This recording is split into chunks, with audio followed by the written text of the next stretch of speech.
You're in my domain, got the whole crowd screaming out our name. It's a blowout, it's a hurricane, it's over before you know it. Why you shaking? We're a dynasty in the making. We're the royalty, now we're breaking down the enemy. Move over. The soldiers take a swing, I can take a hit.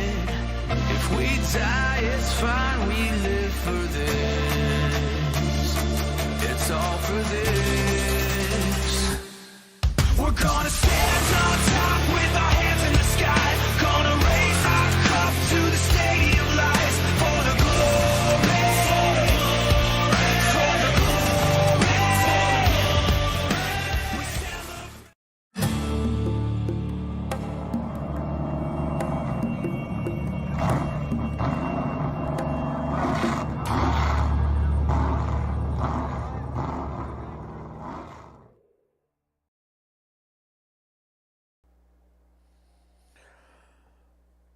All right, well, good evening, ladies and gentlemen, and welcome to the Southern Broadcasting Gaming Network. I am Richard Hurst, and tonight we are with the Genesis Cup Series, and they are going to be making 250 laps around Bristol Motor Speedway for their second race in the playoffs, speaking of the round of 12. So, speaking of those... the round of 12. Let's go ahead and take a look at the points and see how everybody is stacking up while they're putting their qualifying laps in. And looks like Stephen Light is going to be in that number one spot with Derek Bruce sitting in second. We got Mark Kincaid sitting in third. Sean Anderson in fourth. Scott Healy, he is going to be sitting in fifth. Nathan Lafayette is going to be right there out of the top five, but he's going to be sitting in sixth. Cody B. Johnson going to be sitting in seventh. Chris Isaac just above that cut line in eighth. Curtis Ecker just below the cut line in ninth, so he's going to need a good finish, along with Matt Banky in 10th, Joe Mutchell in 11th, and Zachary Margison in 12th. Well, that's going to wrap up the points going into the round of 8 starting next week, but... while they are still putting in their qualifying laps, let's step away for just one moment and hear that beautiful national anthem. Oh, say, can you see by the dawn's early light what so proudly we held at the twilight's last gleaming, whose broad stripes and bright stars through the perilous fight o'er the ramparts we watch were so gallantly streaming, and the rockets regular, the bombs bursting in air, gave proof through the night that our flag was still there. Oh, say does that star-spangled banner yet wave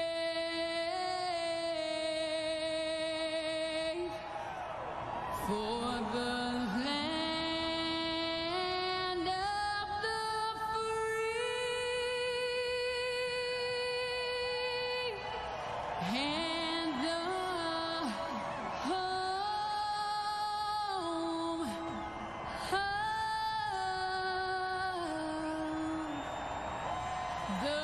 the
And I was muted the whole time. What's up, Chris?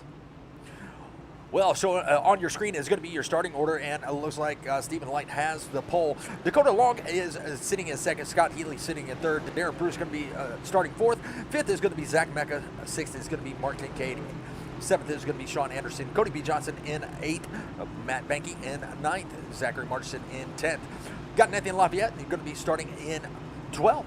Curtis Ecker in 13th. 14th is going to be Chris Isaacs. 15th is going to be Jeffrey Rudick. Lucas Reed going to be starting in 16th. Colton is going to be starting in 17th. All right, we'll get that off the screen, and we'll turn some. Hopefully, we will see some green flag laps here tonight, and we'll be able to crank it up for you. But it looks like they're getting ready to go green flag racing as the pace car is going to dive off this time.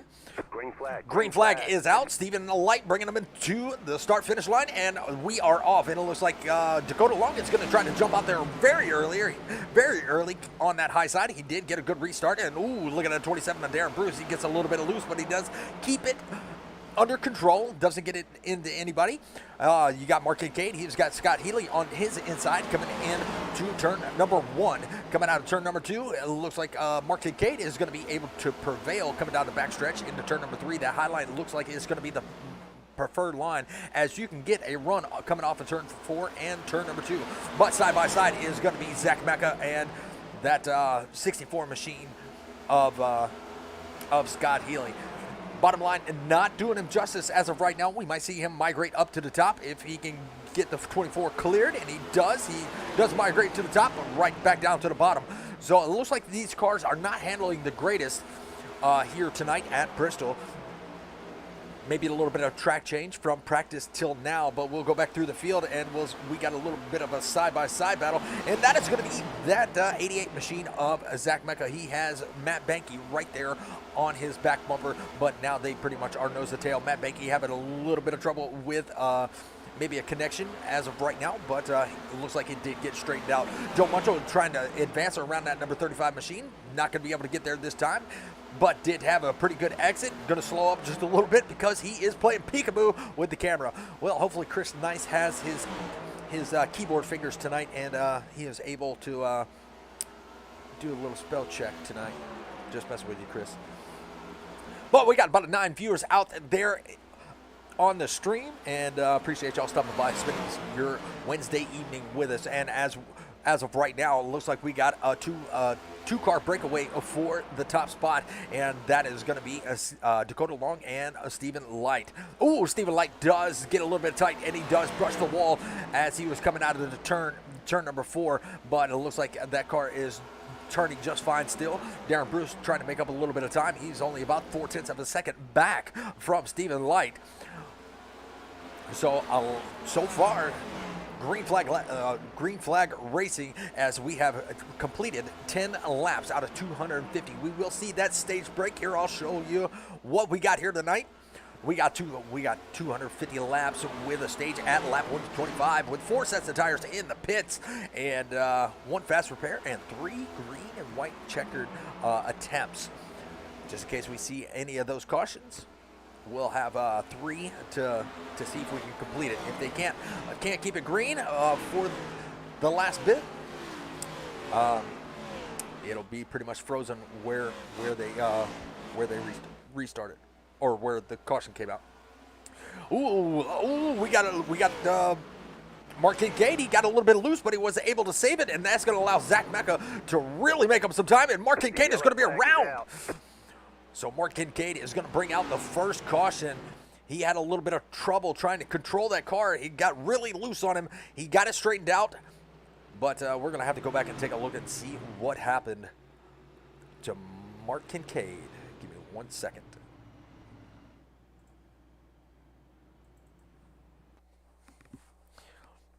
There you see Mark Kincaid. He is getting really loose. It looks like he scrapes the right rear on the wall just a little bit, and he's doing the Tokyo drift around turn number 1. Looks like he had it straightened out, but maybe got on the gas coming out of turn number 2 a little bit too quick, as those tires were already heated up, and that's where he's going to go around. Zach Mecca may have gave him a little bit of help, But Zach Mecca, there was nothing he could do. He was pretty much an innocent bystander in that matter. And a look at Zachary Marchison. He is going to go around on the bottom. And, oh, Matt Banky making evasive maneuvers.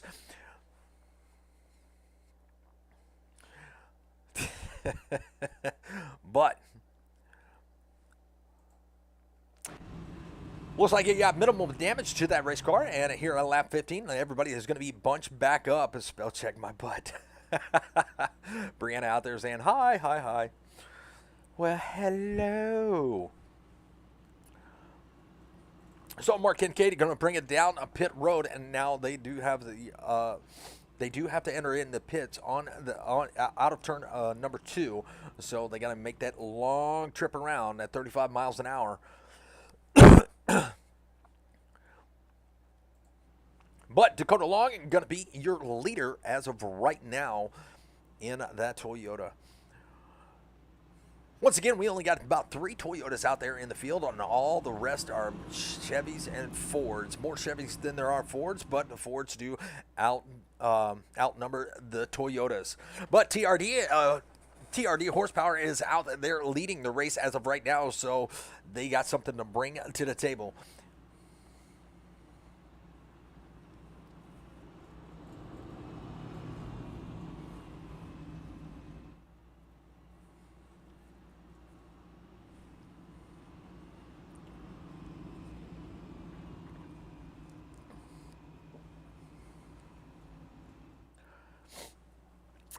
And I'm very sorry about some of the views. If it looks a little bit wonky, I'm very sorry. It's just the way I had to do things tonight. SDK has actually got a few problems with their live timing HUD. Or the live timing overlay, but I can do the live timing HUD, so I actually have to adjust my computer screen and stuff like that to get the live timing HUD. If not, we would have no SDK, but it looks like the pace car lights are out. But we do have SDK working. Got to make it work somehow, and I was able to manipulate it to get it working. This is going to be a long race, I think. Mark King, M. King is out there saying, oops, LOL. It's all good. It does happen to the best of us. Looks like you got that car all fixed up and you're ready to go back. Green flag racing right there on the outside of that number 48. And a green flag is out, and look at the jump that Dakota Long got on the restart, and he's already going to try to break away from Stephen Light, and look at Derek Bruce. He's going to fight for that second spot. He probably is going to slide right up in front of Stephen Light, and he does. He retakes the second spot. You got Zach Mecca coming up through the field, sorry. He is going to be working that outside. He is going to try to get around Scott Healy, and he does. And here comes the 13 of Sean Anderson. Sean Anderson is a very tough competitor. He does have a fast car pretty much every week. And right now he is going to be right there in the 6th position, and he's got a little bit of battle right there in front of him, and that's going to be the 64 into 24. 24 is going to ride way up towards the wall, get a good run off the turn number 4. We got Matt Banky in the wall. And he is going to be around, and that's going to bring out our second caution. So let's go take a look and see what happened to Mr. Matt Banky.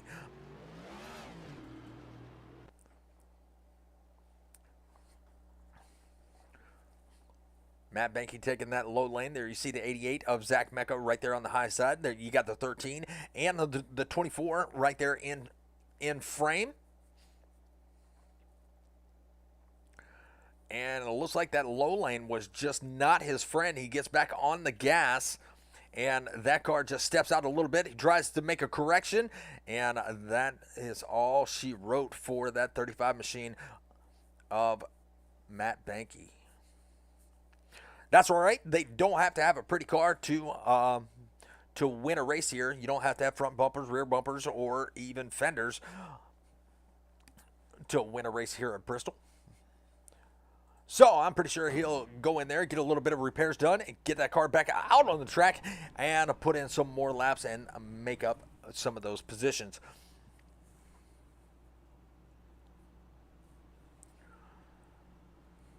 Darren Bruce going to take over the second spot, so he is going to be starting on the inside, most likely. Dakota Long did take the outside on that last restart. Stephen Light going to be starting on the inside, right there behind Darren Bruce. If the race leader wants to take that outside, you got Scott Healy in that 64. Second Toyota in the top 5. He is going to be starting on the outside in row number 2. Zach Mecca going to be starting in row number 3 on the inside.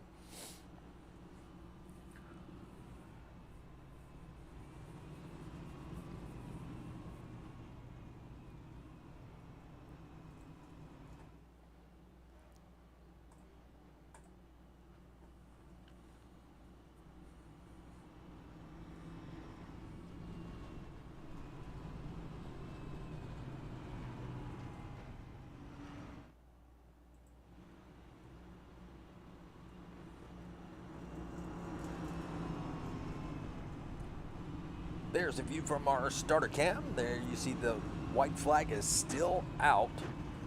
Coming into turn number 1. Pace car lights are still on. Turn number 2. And there we have the backstretch.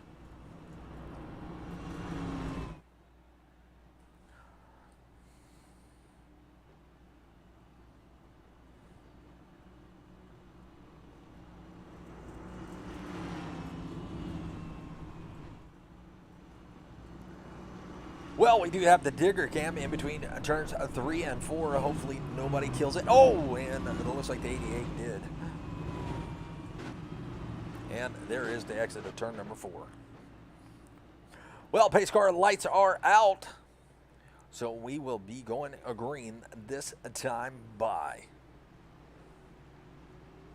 9 viewers out there in the chat. Appreciate you stopping by, spending your evening along with us here at the Southern Broadcasting Gaming Network. Hopefully your work week is going really well, as it is halfway over. But we are about to go back green flag racing. We'll go to our starter cam. They'll be coming out of turn number 4, taking the green flag. And I was right. It looks like Dakota Long is going to take that high side. And here we go. Green flag is out. Flag waving. Here they come. And Dakota Long is going to lead them into turn number 2, down the backstretch, and he is going to have a good little run. Here they come into turn number 3, and it looks like Darren Bruce is still going to be on that bottom side. Going to come out of turn number 4, and Darren Bruce is giving a really good fight to Scott Healy. Scott Healy is now going to be moving up to second. Darren Bruce going to be on that bottom side. He's got Stephen Light right there to his outside. And Stephen Light going to be getting the run off, coming off of turn number 4, and he is going to be able to take that third position with no problem at all.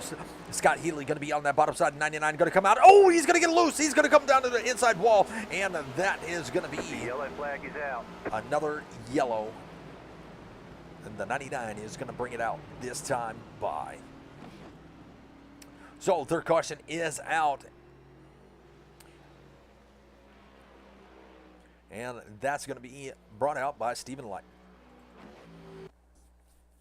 Go back and take a look at what happened to Mr. Stephen Light, and it looks like he came into turn number 1. He had a really good handle on that race car, on that outside, battling with the 64. But as soon as he came out of turn number 2, coming down the backstretch, that car just wanted to step out.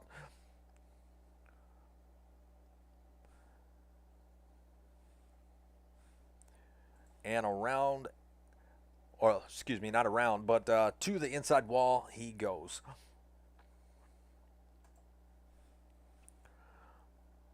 Well, hopefully that did not cause too much damage, as he is going to come down a pit road and maybe do a little bit more repairs.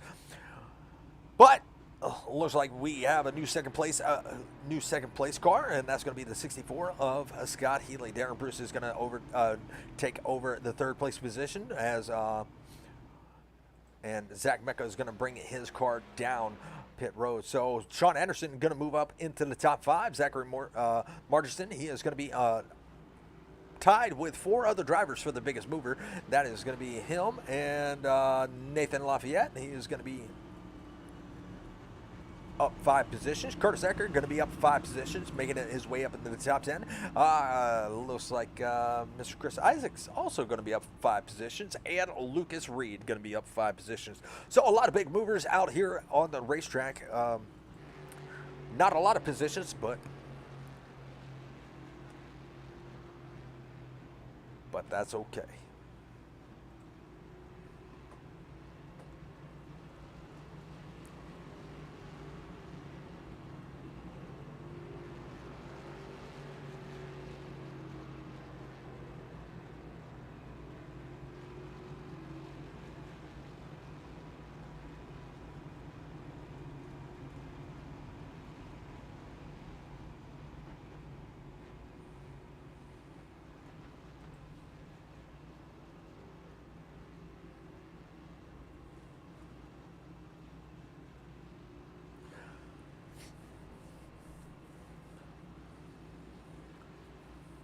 "34 laps complete, and we will go green probably with about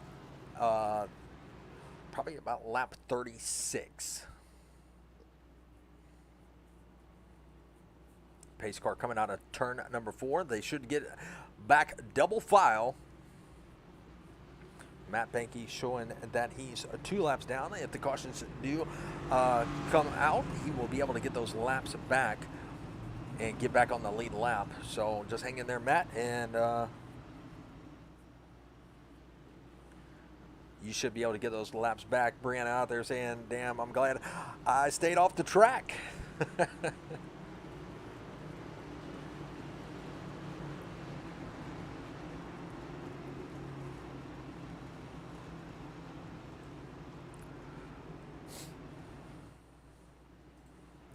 All right, here we go. About to go back green flag racing. Dakota Long on the top. And you got Scott Healy on the bottom. He didn't get the best of restarts, but he is going to be hanging tough right there on the bottom side. And, wrong camera.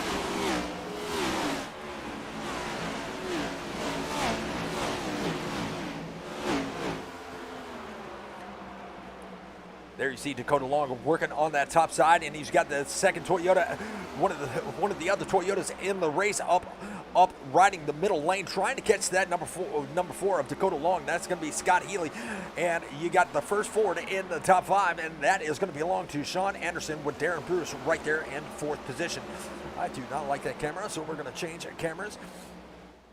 Cody B. Johnson working his way up. He is going to be up 3 positions from where he started, but we got a little side-by-side battle, and that's going to be Mr. Curtis Ecker working that bottom lane, and there is Mark Kincaid. He was at the back at one time. Now he's working himself right back up towards the front, and now he is right there in 7th. He's down 1 position from where he started, but he is looking pretty strong as of right now. Joe Munchell, he's trying to work around that number 19 of Curtis Ecker on that high side. He is going to be able to make it. Curtis Ecker going to tuck right in behind that 69 car, and you got Nathan Lafayette. He is going to be right there in 10th. Stephen Light trying to make his way back up through the field after his little incident with the inside wall. He's got the 3 of Chris Isaacs right there behind him, and Chris Isaacs is in a hornet's nest as he's got Zach Mecca on the outside, and you got Lucas Reed right there behind him, and they are going to be side by side as they're coming out of turn number 4. A little bit of chaos right there, a little bit of evasive maneuvers. They keep it straight and they keep it green. This track does not disappoint, as Colton, he is up 2 positions, but he is just hanging out right there in the back. Maybe a strategy for that 48 Caterpillar Toyota Camry, but we shall see how it plays out in the long run. Jeffrey Rudick riding back here in the back. Doesn't have any challengers, but he is catching up to Matt Banky pretty darn quick, as Matt Banky is 2 laps down. So like I said, that could change in a heartbeat if we see the cautions come out. We are at lap 45 of 250, and these 2 cars are breaking away, and that's going to be Dakota Long and Scott Healy. They have broken out to about 1.4 seconds over Darren Bruce back here in 3rd. And Cody B. Johnson, he is going to be working his way up through the field. He is trying to catch up to that Ford machine of Darren Bruce, but is he going to be able to do it? They're both going to ride that high line. Darren Bruce going to tuck it down to the low line, coming out of turn number 4. Ooh, we got a little bit of side by side action back here, and that's going to be the 13 and the 54. 54 going to move himself up into the 6th position around Sean Anderson, and he has got this guy right here, Zachary Martinson. He is going to be in his sights.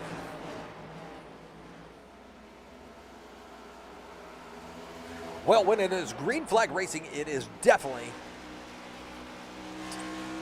good racing, as the whole field is actually getting pretty spread out, and the leaders are actually coming down the backstretch, and they are catching to the 74 and the 35 very quickly, as they are only about a straightaway ahead of the leaders.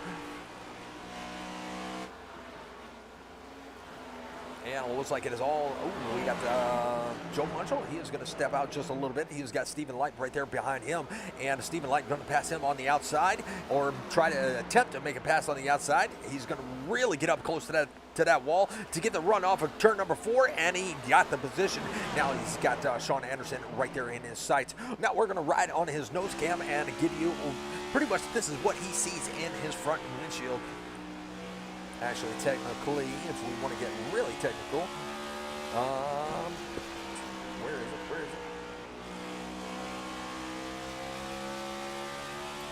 This is what he sees through his windshield. And he's no stranger to this view, as he, actually races real race cars on the weekends. He started in the NASCAR series and quite a few other series. So we're glad to have him in the Old Glory Racing League.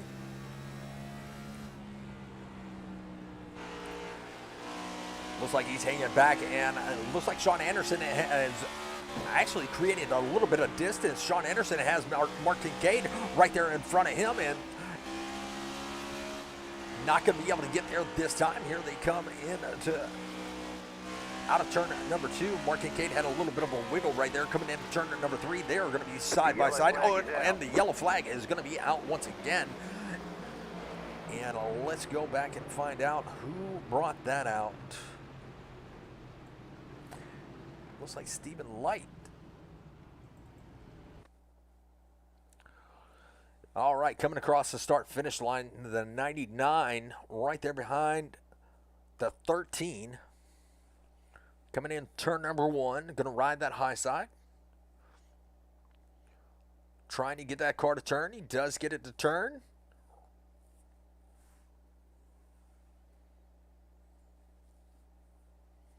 And coming out of turn number 2, that car steps out once again. That's the same place that he spun last time. Actually, you can see the tire marks from his car last time, and he is going to hit that safer barrier wall once again. Let's make sure that's the same. Yeah, that's the. Had to make sure that was the the right caution, because it looked almost exactly like the other one that he brought out. But I hate to see that for Steven. It looks like he has disconnected, or that car had to be towed. Not exactly sure, but let's see where he is at.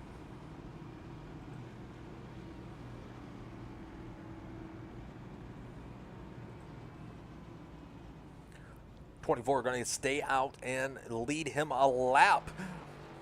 So he's going to be up 4 positions from where he started. But everybody else, they're going to go in and get some service done. They're probably going to take those 4 fresh feel goods and top it off with that go-go juice.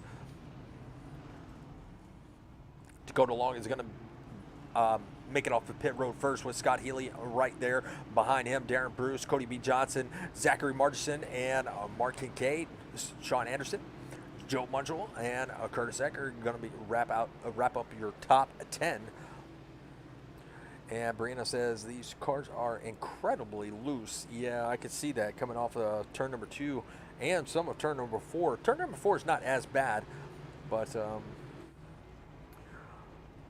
you know, we do have a minute. Let's bring Mr. Light up here to the booth. Steven, you got a copy of this? Richard up in the booth.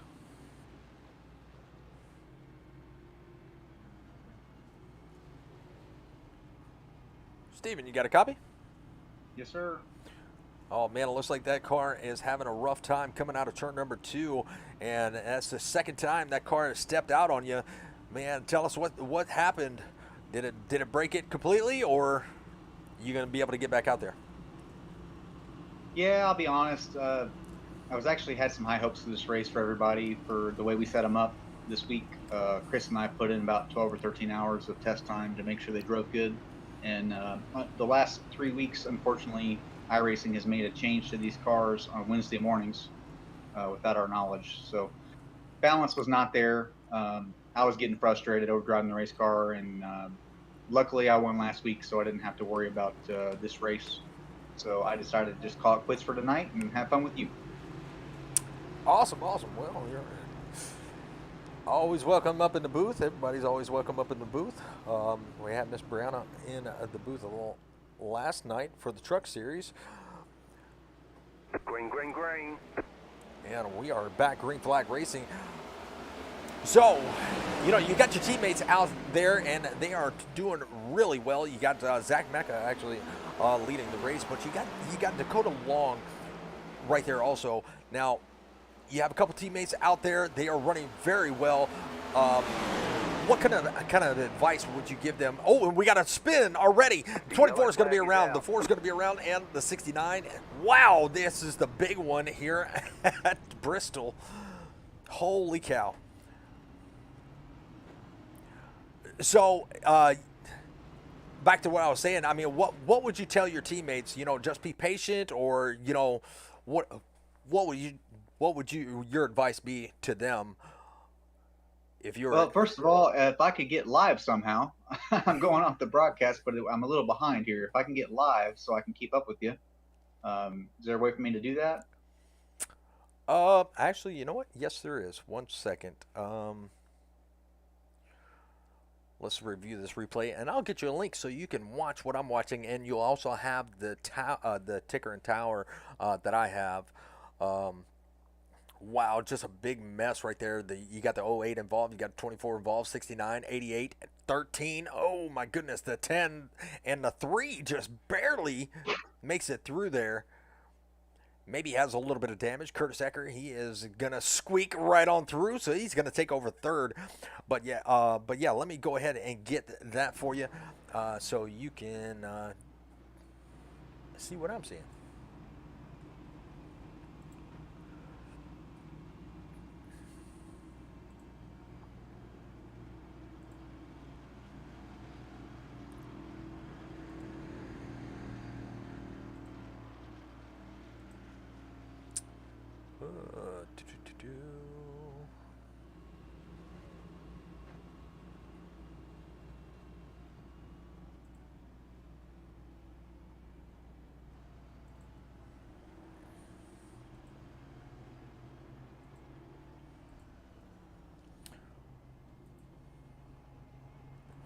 Copy to clipboard.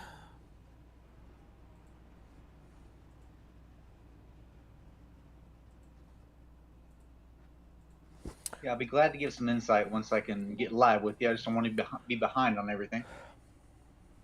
Now, hopefully that will have the ticker for you. I'm hoping. Well, let's find out.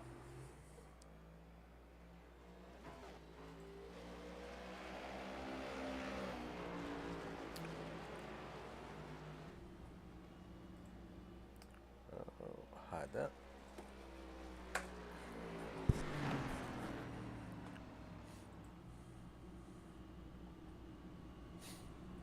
That's our famous screen share where we can, that's what the link, like the link that Amanda will send me so I can do her side-by-side camera. It's trying to load. Hasn't loaded yet. Might be my McDonald's Wi-Fi. Looks like it's trying to.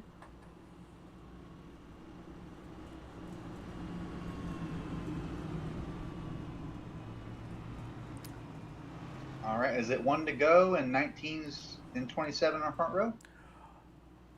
Absolutely. All right, just come off of turn 2 on the backstretch.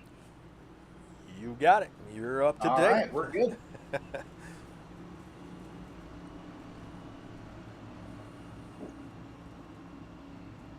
So tell us, Stephen, have you what's your favorite track when you're actually in the car? What's your favorite tracks? We'll get to that in a second. Let's go back to the restart here. Darren Bruce has got a really nice restart. Aaron, looks like Eckler on the bottom there. My teammate on the bottom, 64. Scott Healy, going to take over second. Third place, Restarts are really tough here. When you restart and you're not at speed, normally when you're at speed, you're at a very constant, consistent rhythm pace, and you know how to enter the corner. It's really tough on restarts getting in turn one on restarts because depending on where you're at in the field, you're at a different speed at all times. It's never consistent. So these guys that do really good job on restarts are really good at understanding what to do as far as where their speed's at. And Darren Bruce running really high. He's all the way up against the wall. That's clearly getting good runs off the corner. Teammate running a little. Oh no, he's up there with him.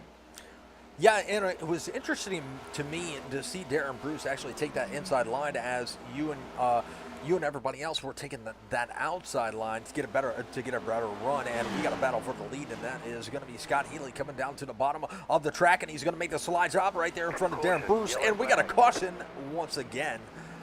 We're going to have to go back and take a look, see what happened there.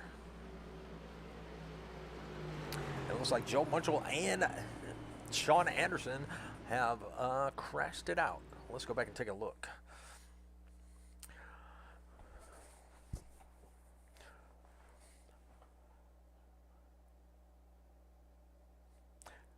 Let's see. It looks like they are coming out. Oh, Chris Isaacs got into a little bit of trouble, and that's a little bit of net code. Yeah, 100% net code there. And that's going to take the 13 on around. Yeah, 13 saw him coming off the wall. He actually, you could see right before he got to the left rear of Chris Isaacs, he was actually turning left and gave him some room to keep from hitting him. And then the net code came into effect and caused him to turn around there. That's unfortunate. He actually did a very good job being heads up there. Nothing you can do about that when the net code comes into play. Yep, innocent bystander to the net code.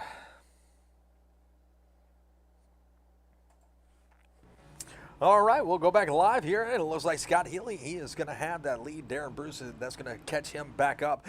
Curtis Ecker holding on to that top three spot. And he's going to be up 10 positions along with Colton. Colton's been he's been very silent back there. He hung out in the back almost, I thought he was going to go a lap down if it went green, but, that caution came out and, bunched it back up, and now he is running in the top six. So he's going to be up 11 positions. Good job by him, keeping that car up there. Nathan Lafayette, he's going to be right there wrapping up the top five. I don't have your ticker. If there was some way to see that, it'd be easier to keep up with a little bit of what's going on driver-wise and pit stops. I do think that my teammate there, Scott Healy, obviously the bottom's really hard to pass here. I think he's on fresh tires versus what Darren Bruce is on. I think that's why he was able to make that pass so easy on the bottom. I don't see a ticker, so it's hard for me to tell who's who here. Let me see. I wonder why it's not sending you the ticker.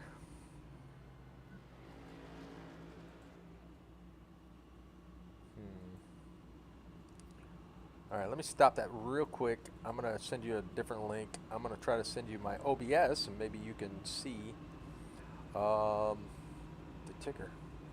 It's going to be a smaller screen, but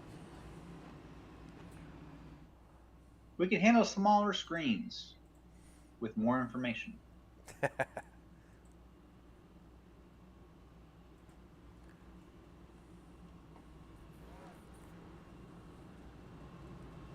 Let's see here.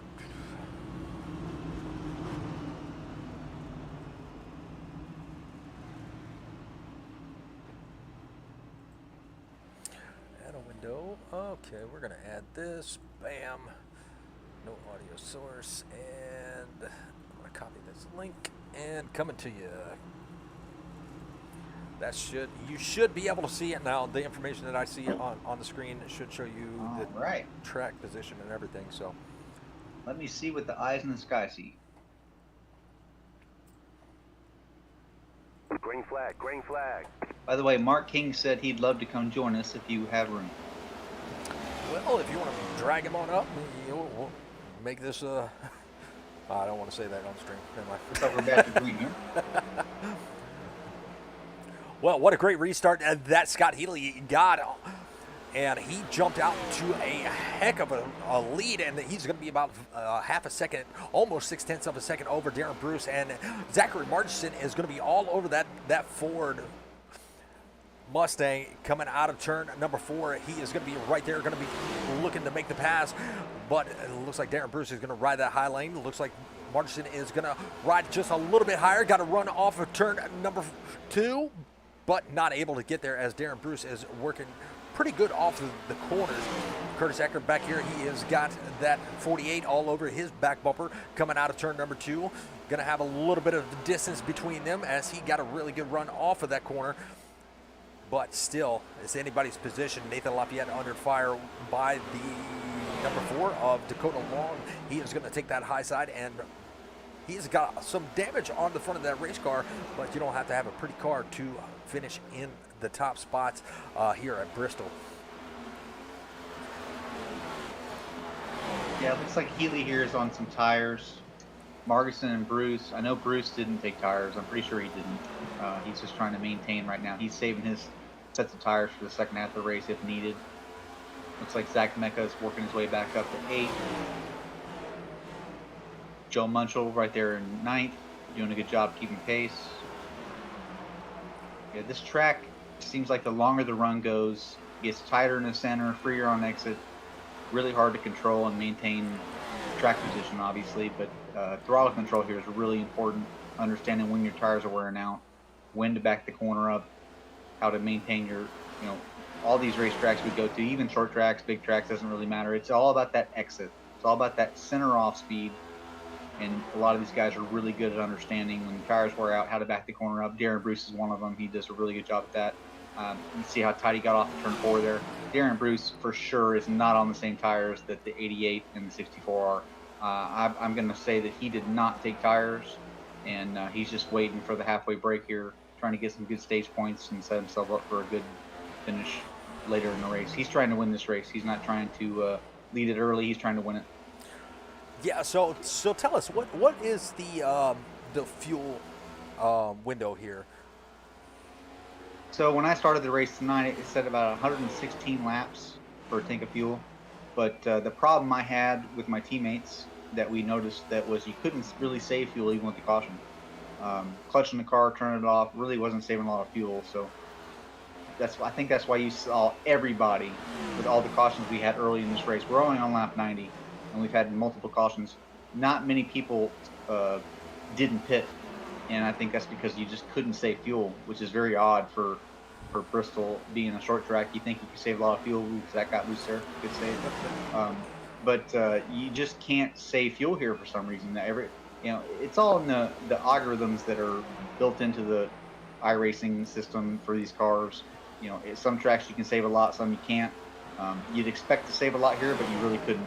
We tested it out the first 3 cautions, and we really weren't saving fuel, so we all knew we had to pit for fuel. Well, that could, tire strategy definitely could work here, considering we've seen quite a few cautions here early on in the race. We're not quite halfway yet. We will see a stage break coming at a lap 125. But man, Scott Healy, he is flying around. Like you said, he definitely took those tires, and he's definitely got a commanding lead as he is 1.6 seconds out in front of Martinson. Martinson has created a little bit of distance between him and Darren Bruce. Darren Bruce still holding on, but it looks like those tires are giving up because he is dropping like a fly.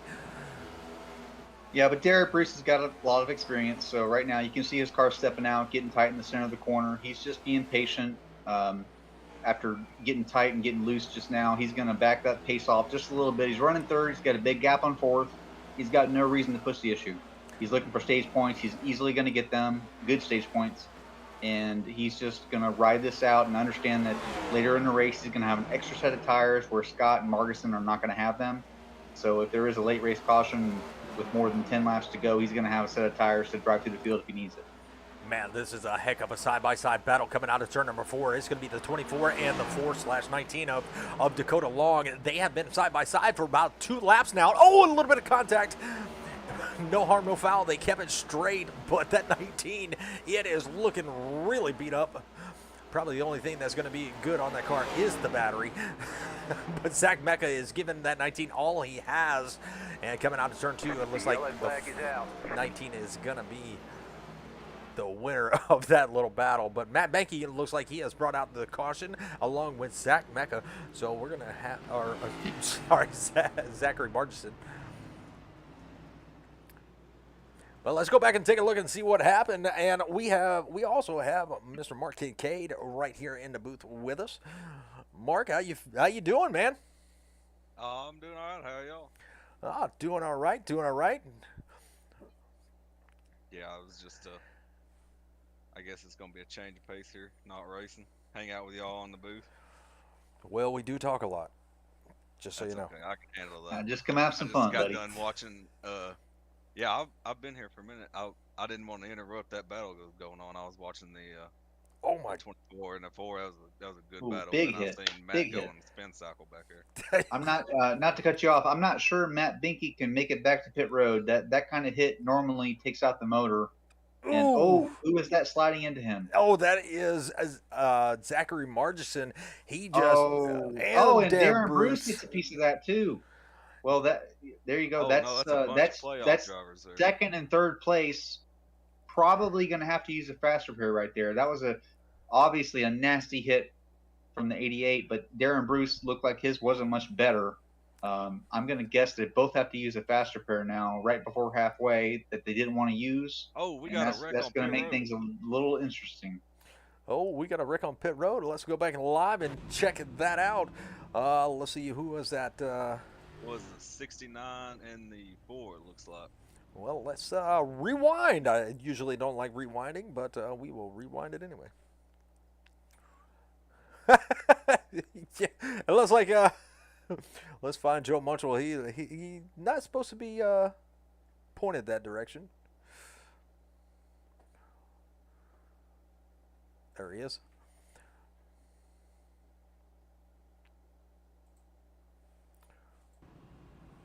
And it looks like, yep. I don't think he knew the 4 was right there on the inside of him. But what that was a good parking job right there. That's Dakota Long actually in the 19. I think Dakota. Well, I'm not going to put that on Munchell there. I'm actually going to put that blame on Dakota Long because Dakota Long, his pit stall is much further down pit road. So normally the rule is you have to run outside that dotted white line that you see on pit road in the middle there. Munchell saw Dakota Long below that line, so he thought his pit stall was before his. So Munchell turned left thinking he had a clear entrance to his pit stall. Obviously, Dakota Long's stall was further down the road, and he did not realize that he was going to keep going when he turned left. So I'm going to put that mistake on Dakota Long there. All right, well, we might see an EOL come from race control. Not exactly sure. But let's go through our running order here on this restart. It looks like Scott Healy's going to still be out front. Darren Bruce going to have his number 27 still in second place. Curtis Ecker is going to be restarting fourth, with Zach Mecca going to be starting on the inside in third. Nathan Lafayette going to start in sixth, with Colton in at number 48. He is going to be restarting fifth. That number 19 still has a lot of damage on it. He's not using that fast, or is that car fixed?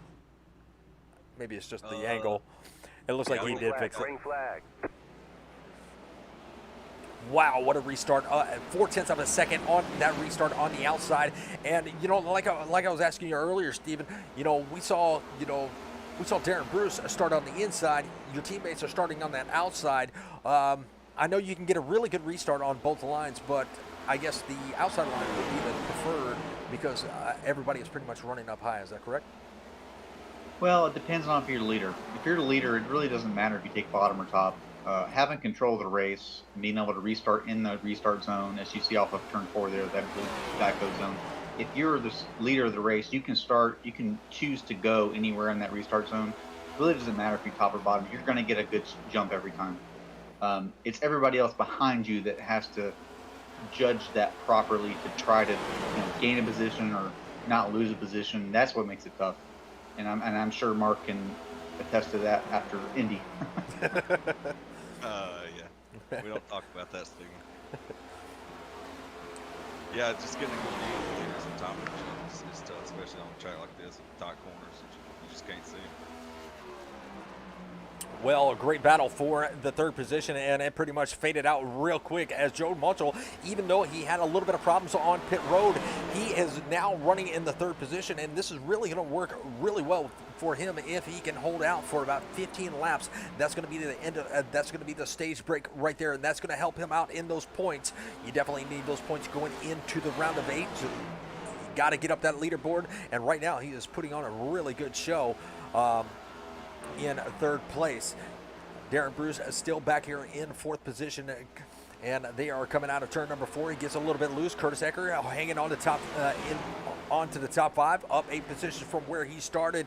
Now he is right there below the cut line, and Chris Isaacs is right above the cut line. So Curtis Ecker really needs a good finish here so he can knock Chris Isaacs out of the playoffs, and the 19 is going to be around. The yellow flag is out. Yeah, I kind of can see that one coming. They're racing hard there. The 3, the 10, and the 19. Well, let's go back and take a look and see what happened there. 10 gonna look down low.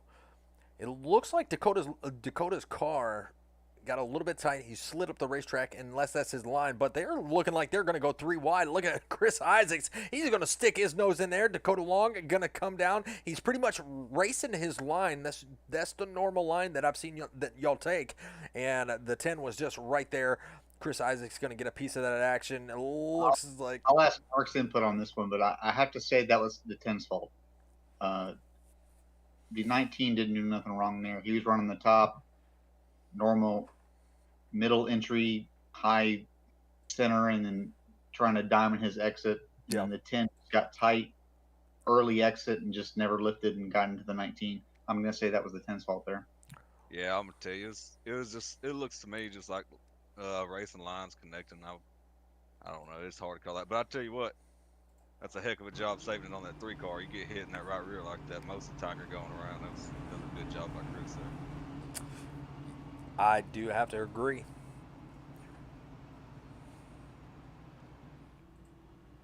Joe Munchel made it up to the second position. He's got Zach Mecca sitting right there behind him. Now those two are probably going to restart on that bottom line with Darren Bruce. He's probably going to restart on the top. So everybody looks like they're going to stay out due to the stage break is going to be in about 7 laps when they go back green. And I know the biggest battle on the track is going to be between that 19 and that 3 due to where they are in the playoffs. Yeah, they've been discussing that all race. You know, we're all on the same team, and they've been talking about how they're going to put each other out the whole time. So that'll be a good one to watch.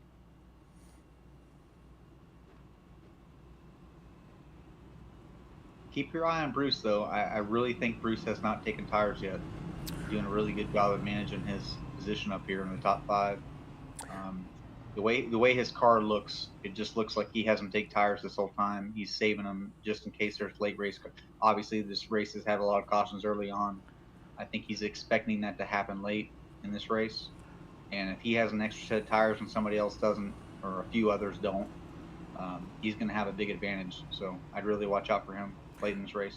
So it looks like Bruce Ecker and Healy and Lafayette are going to be out of the top 10. They're going to be on the same pit strategy. They pitted at lap 57. Yeah, I still think Bruce took fuel only. I could be wrong.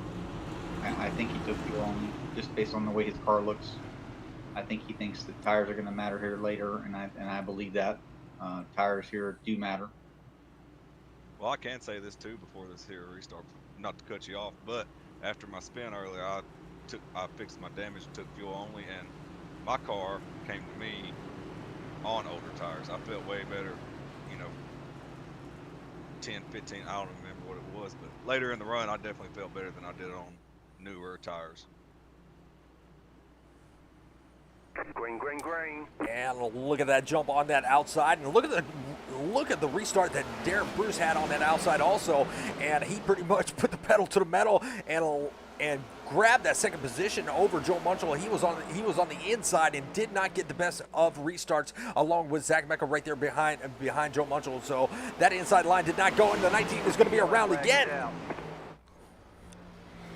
It is just not Dakota Long's day as of right now here coming up to the stage break. Car still looks to be drivable, but that yellow flag is going to catch him once again. Oh yeah, Dakota just got loose coming out of 4. Yeah, I'm gonna say Dakota's in the same situation Mark and I were in earlier, where you're up front leading, can't do no wrong, and then when you find yourself in traffic, you get frustrated, right? You know you're faster than everybody. You're trying to work your way around them with patience, and there's times that you're pushing the car more than it's capable of handling. And I think that's a situation there where he just got on the gas a little too hard, a little too early before late exit, and these cars just can't handle that sometimes. Yeah, Oh, they're got Healy down pit road here, they're definitely giving very up the snappy. stage points. Well, Joe Munchell, would this Chris be Isaac. considered Yeah, the no. stage? This might be considered a stage. They were talking that if it was close, that they would consider this a stage. And I've seen a bunch of cars on pit road. They might be counting this. As Well, a stage.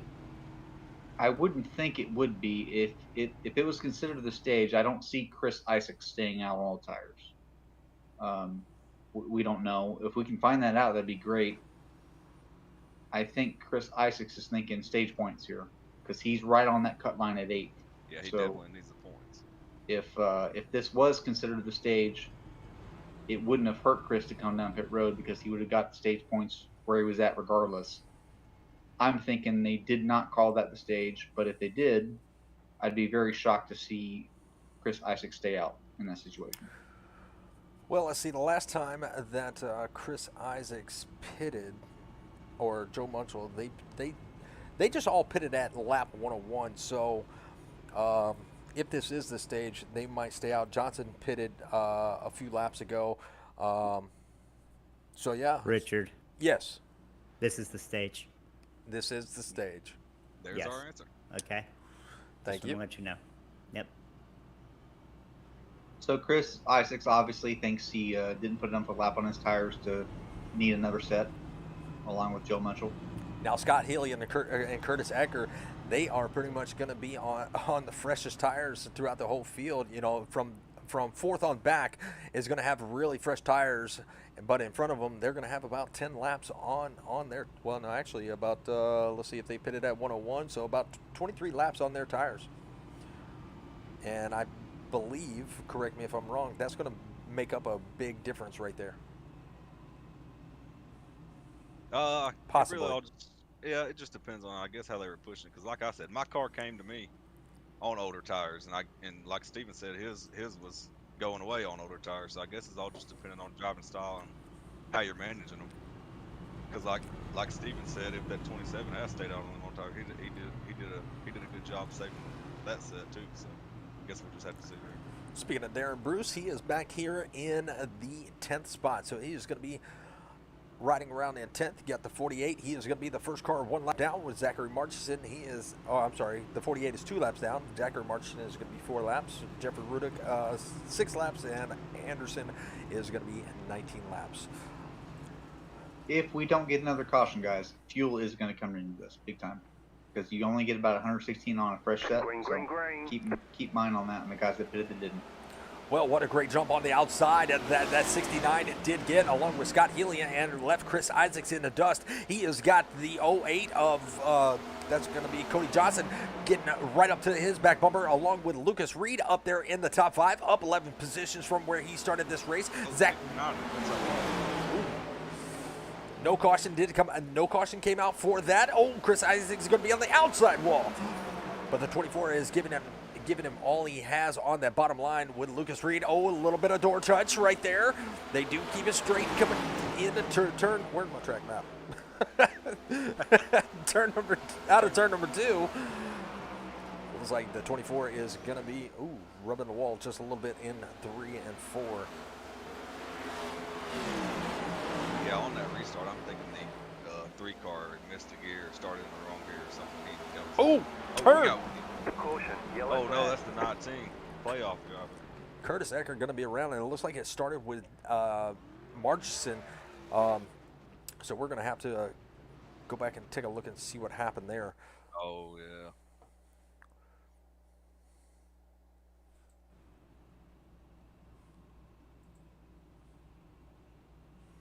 Oh, that's not what I wanted.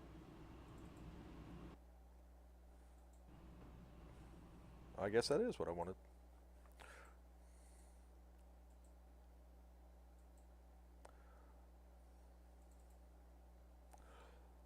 Curtis's car doesn't look too bad after that. He might be able to save it as long as he didn't get no right front damage. Oh, I'm on the wrong damn yellow flag. Look at that. It gave me an indicator of Curtis Ecker crashing, but wrong. Yeah, that wasn't it. All right, now we can go back and take a look at it and see what happened. So Marchison is going to be riding that high line right there in front of Darren Bruce, and I'm wondering if Marchison just got loose coming out of the turn. Yeah, he's going to scrape that wall. Down the racetrack. Another net code issue. Another net code. Yeah, that's very typical here. You see a guy get tight, and even when you're behind that and you see that happen, your first tendency is to turn left. And looked like Curtis tried to, and had room between him and the car that came off the wall, but just couldn't avoid the net code. Well, the good thing is it doesn't look like that car has a lot of damage on it. We'll take a look at that. We'll take a look at his nose cam. He's got a little bit of damage on that right side and a little bit of buckle, but I think his car is going to be just fine. It looks like he's going to take some tires there. It's looking like he's going to get a little of his damage fixed while he's in the pits, but it's Bristol. It should be manageable. As long as it didn't meatball him, he should be able to drive that around here.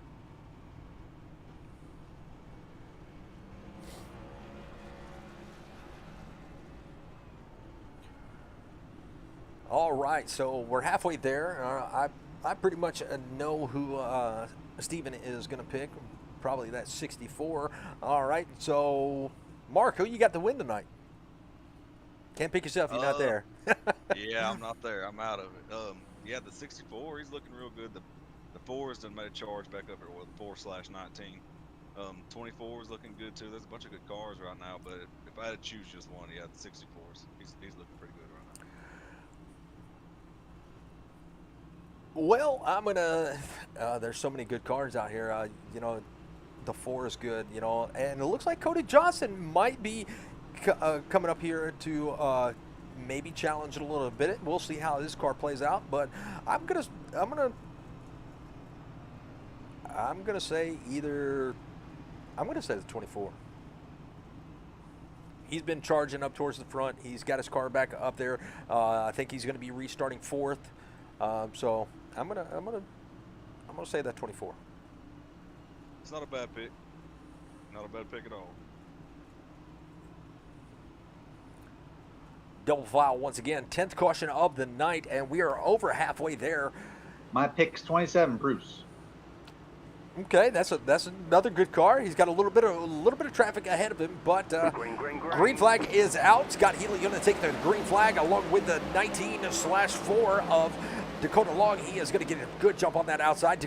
Cody B. Johnson going to be working on that inside there. You saw them pass Sean Anderson on the apron. Zach Mecca going to be working on that high side with Lucas Reed right there on his heels. Lucas Reed riding that bottom side, not going to be able to get there this time, and it looks like he is running a lot different line, and these leaders are just getting it off the corners, and they have created a lot of distance. So your top 4 are going to be as follows: Scott Healy, Dakota Long, Cody B. Johnson.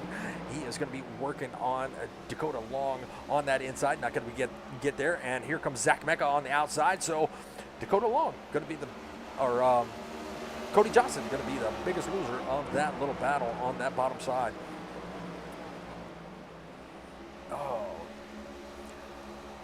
Jack out there saying no Twitch tonight. Well, I guess I may have collected or turned on the wrong one. I got Twitch and TikTok that looked the same. I probably turned on the wrong one. So sorry about that if I'm not on Twitch. Oh, when the 74 comes off the outside wall, almost takes up the 27.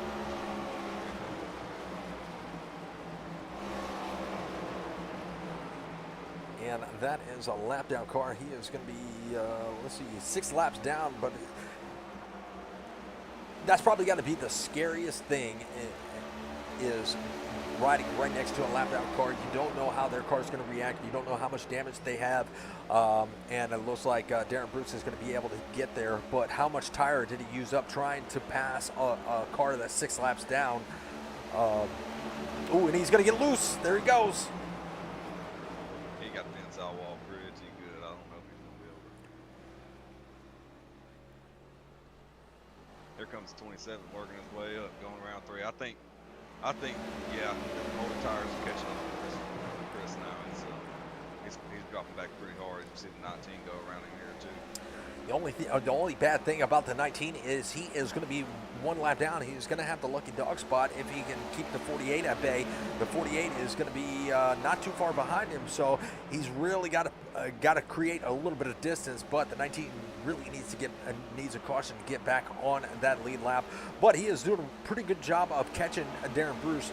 Now he's one of those cars that I don't mind racing, even if he's a lap down, because he's a very clean driver. He tries to stay out of trouble. There is his savior. If he doesn't hit anything, that is going to be his savior. Let's go see if we can find out what happened.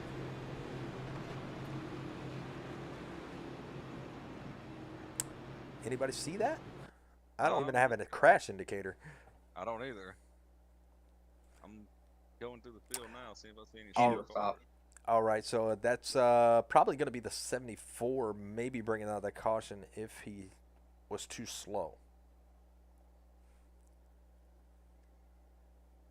Yeah, the only thing I'm seeing now is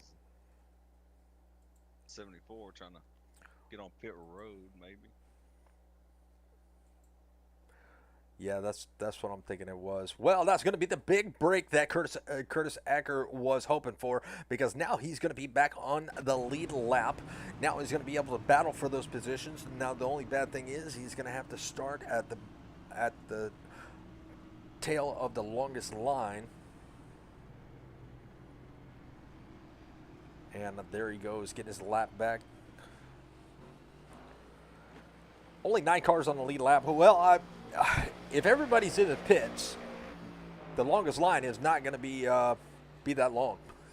There's only 10 cars out there on the track. Yeah, we had a few. It'll be long on the bottom. When that happens, and if everybody has to go to the longest line, it's going to be on the bottom normally. So you got guys like Bink, Kincaid.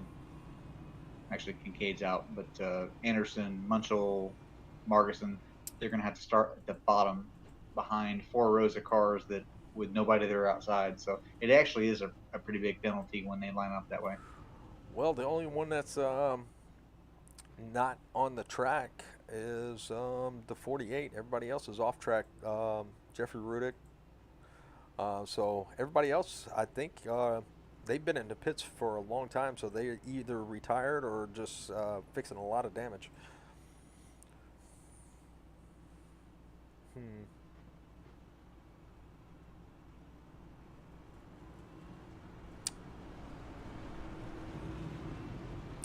Well, Brianna out there in the chat. I know you. I know you can see the chat there now, Steven. Yes, I can. Well, like I said before, we put a lot of time and effort in these setups, and iRacing, unfortunately, has been changing stuff on these cars for the last 3 weeks on Wednesday mornings. And now we normally test these cars Sunday, Monday, Tuesday, and we haven't had a change to the car that's gone in our favor yet. So we're going to work on that and try to make sure that we have better race cars.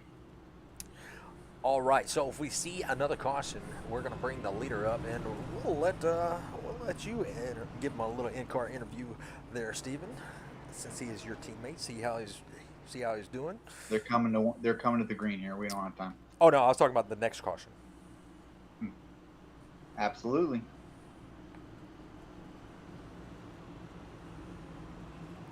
Yeah, you don't want to catch nobody on the hot mic on the restart. Oh no. I've made a few mistakes doing that.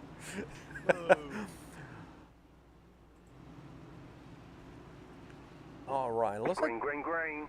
Zach Mecca is also starting at the back of the field. Oh, there's a big, I don't know what's happening back there, but the 74 did not go, and checked up the 24 really hard, and now here comes the 19 around the 74. So the 74 did not get the best of restart, so it's probably that wrong gear, and you got Sean Anderson, he is trying to get around that 74 also. But we're going to go back up to the front and look at the lead that Scott Healy has got. He's got about a 4/10 of a second lead over Darren Bruce. Darren Bruce right there back in second. He's got those fresher tires working for him, but here comes Cody B. Johnson and Chris Isaacs right there in fourth. But Chris Isaacs really falling off. He looks like he's going to be back to fifth probably in a couple turns, and here comes that number 4 of Dakota Long on that bottom side. Yeah, I think he's got his hands full right now. When you can see somebody drive around on the bottom like that, with this setup anyway, it's a pretty good indicator. But it's tough to make a pass on the bottom.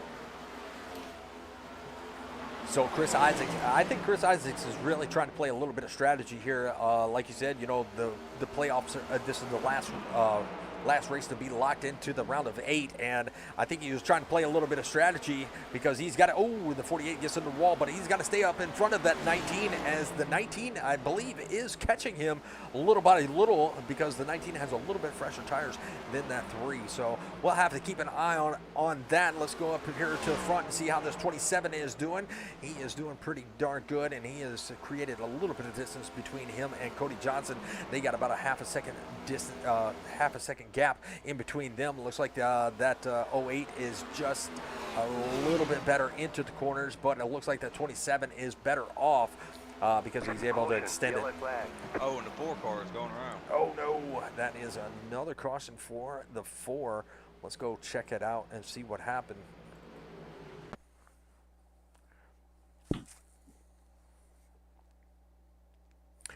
All right, he's working that bottom side. He's going to drift it right back up.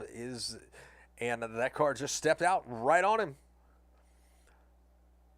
Yep, just snapped on exit like we've been saying all night long. Yeah, just another example of just trying to be aggressive and overly aggressive on what these cars can handle. He's frustrated, obviously. He was fast early, trying to maintain his lead and track position. Oh, got collected some more cars too.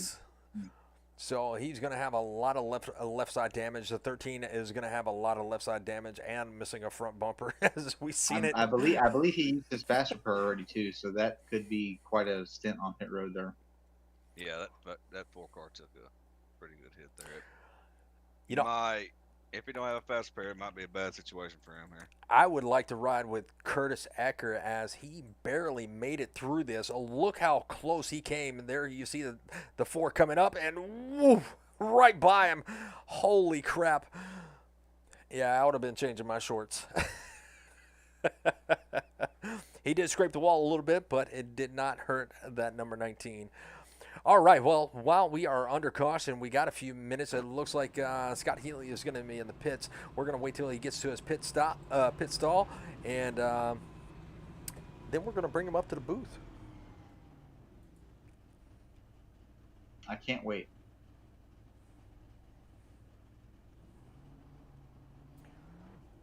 All right, he down and away. All right, here he comes.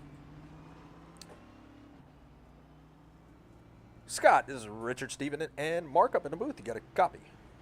Yes, sir. How's it going, man? Going pretty good. Well, Steven has got a few questions for you, so just hang tight. Alrighty, sounds good to me.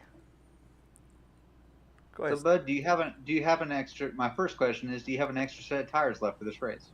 Yeah, I got one more. I got one more set. I'm trying to save the last set for the last couple laps.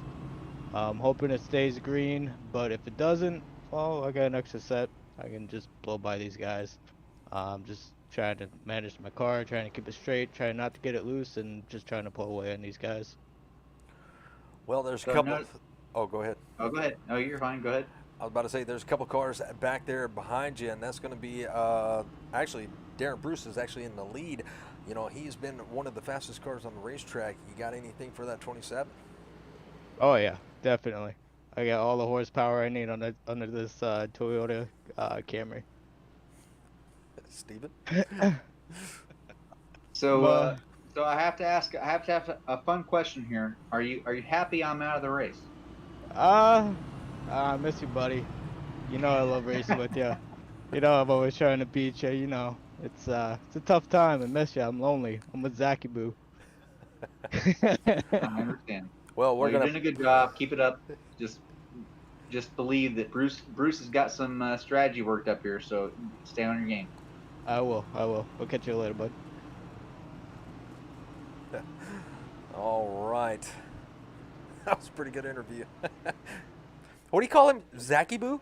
Or Zachy Poo? Zachy Boo. Oh, Yeah, okay. Zachy Zachy Boo. Green flag, green flag. All right, well, the green flag is out, and Chris Isaacs once again slow on the restart, and he's gonna be the biggest loser of the restart, but he's gonna try to work that bottom line as he comes out of turn number 2. He's got Lucas Reed looking to the outside, not gonna be able to get there, and Lucas Reed is gonna have a little bit of a run, but look at Chris Isaacs. He is gonna be Yellow flag is out. and Left the in the yellow back there.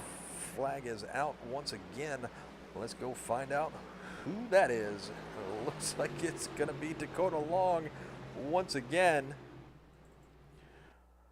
And it looks like the 24 is going to be involved also.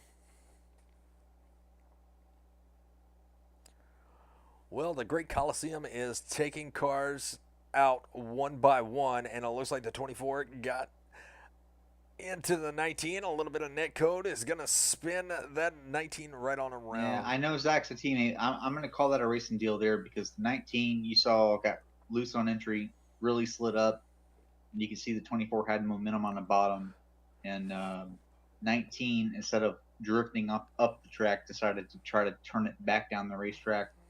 Zach obviously drifted up at the same time, so it was just two guys really trying to drive hard to get ahead of each other. Those guys have been pretty consistent on pace between each other all night, and they knew whoever got out in front of whether it was the 19 out in front of the 54 or 54 out in front of the 19, were probably going to make more ground up and look like a racing incident to me.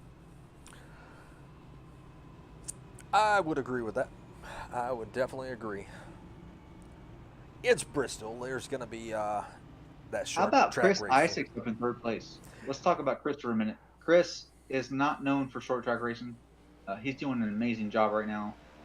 I know we talk about these restarts and how he's falling back, but let me tell you, when you're on the inside or outside, for that matter, of the leader gets such a jump no matter what. It really doesn't matter what you do. You almost have to guess on where the leader's going to go in that restart zone to get a decent start. If you don't know where they're going to go and you're guessing at it, sometimes you guess right, sometimes you guess wrong. But the penalty for guessing wrong is severe. If you beat the leader to the line, it's obviously a big penalty. So even though he lost a little there, he didn't really lose much because he still maintained third position. And for Chris running third right now, that's a big deal for him. So I really would like to see Chris finish top 5 tonight. That'd be really, really nice for him. Oh yeah, you're absolutely right.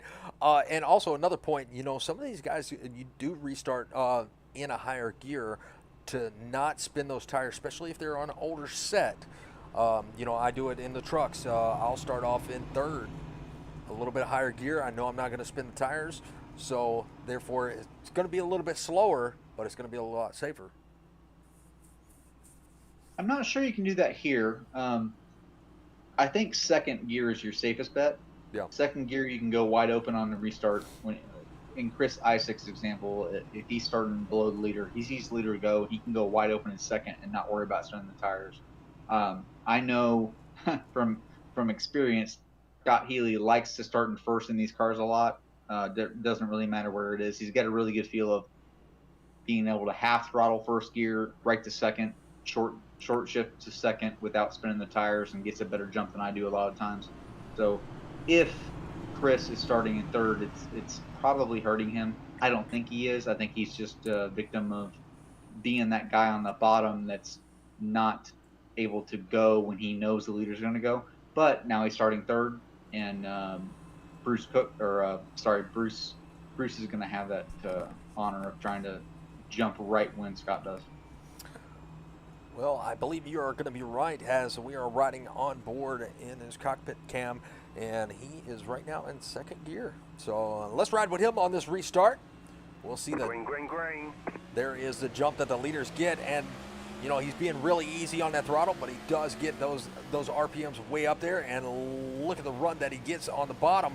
But it looks like that 08 is going to be able to prevail. So that's going to leave him right there in fifth, trying to chase down that leader.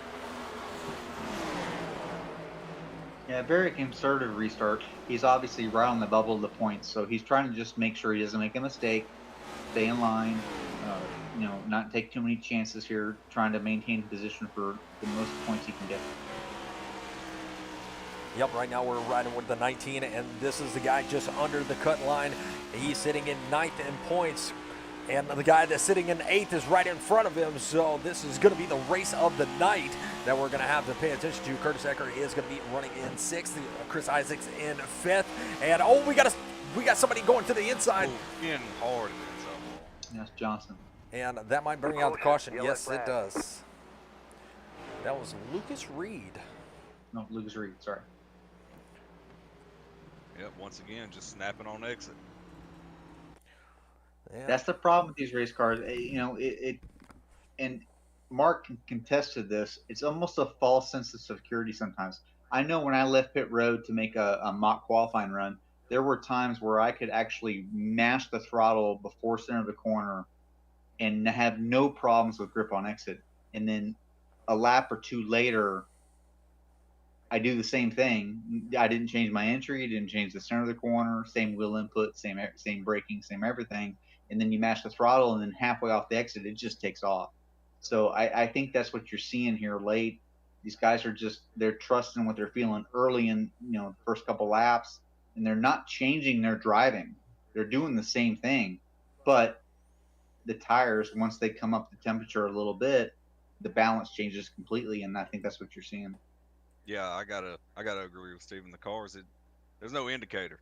You can be doing the same thing all race long, and then one exit, it just decides it's gonna go. Well, y'all know these cars way better than I do. Looks like Darren Brucey is going to jump in the pits and probably put 4 fresh feel goods on that car. Let's bring Bruce up to the booth when he gets done with this pit stop. All righty.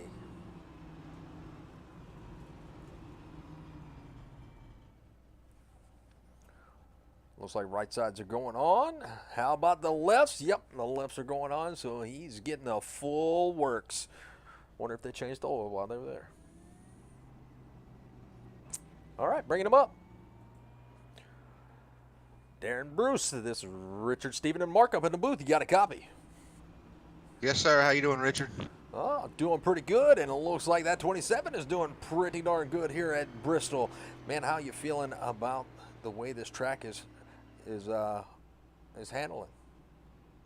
It's been a tough setup tonight. If you can't tell, it's pretty much a handful. I'm pretty good short term, but long term, I don't know if I got anything for Scott or not.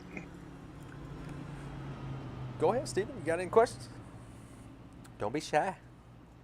Well, Bruce, it looks like you've had a different strategy from Scott all night, but I do think long run you do have something for him. There's been some times, and I looked like earlier you stayed out and chose not to waste tires, and I know you were losing some ground on the tires, but looks like you came into you kind of felt out where the balance was and kind of figured it out. Um, and now hitting with looks like about 71 to go. If he does decide to pit again, he's going to have some traffic to deal with, and depending on when that is, I think you might have an advantage here being able to stay out on tires.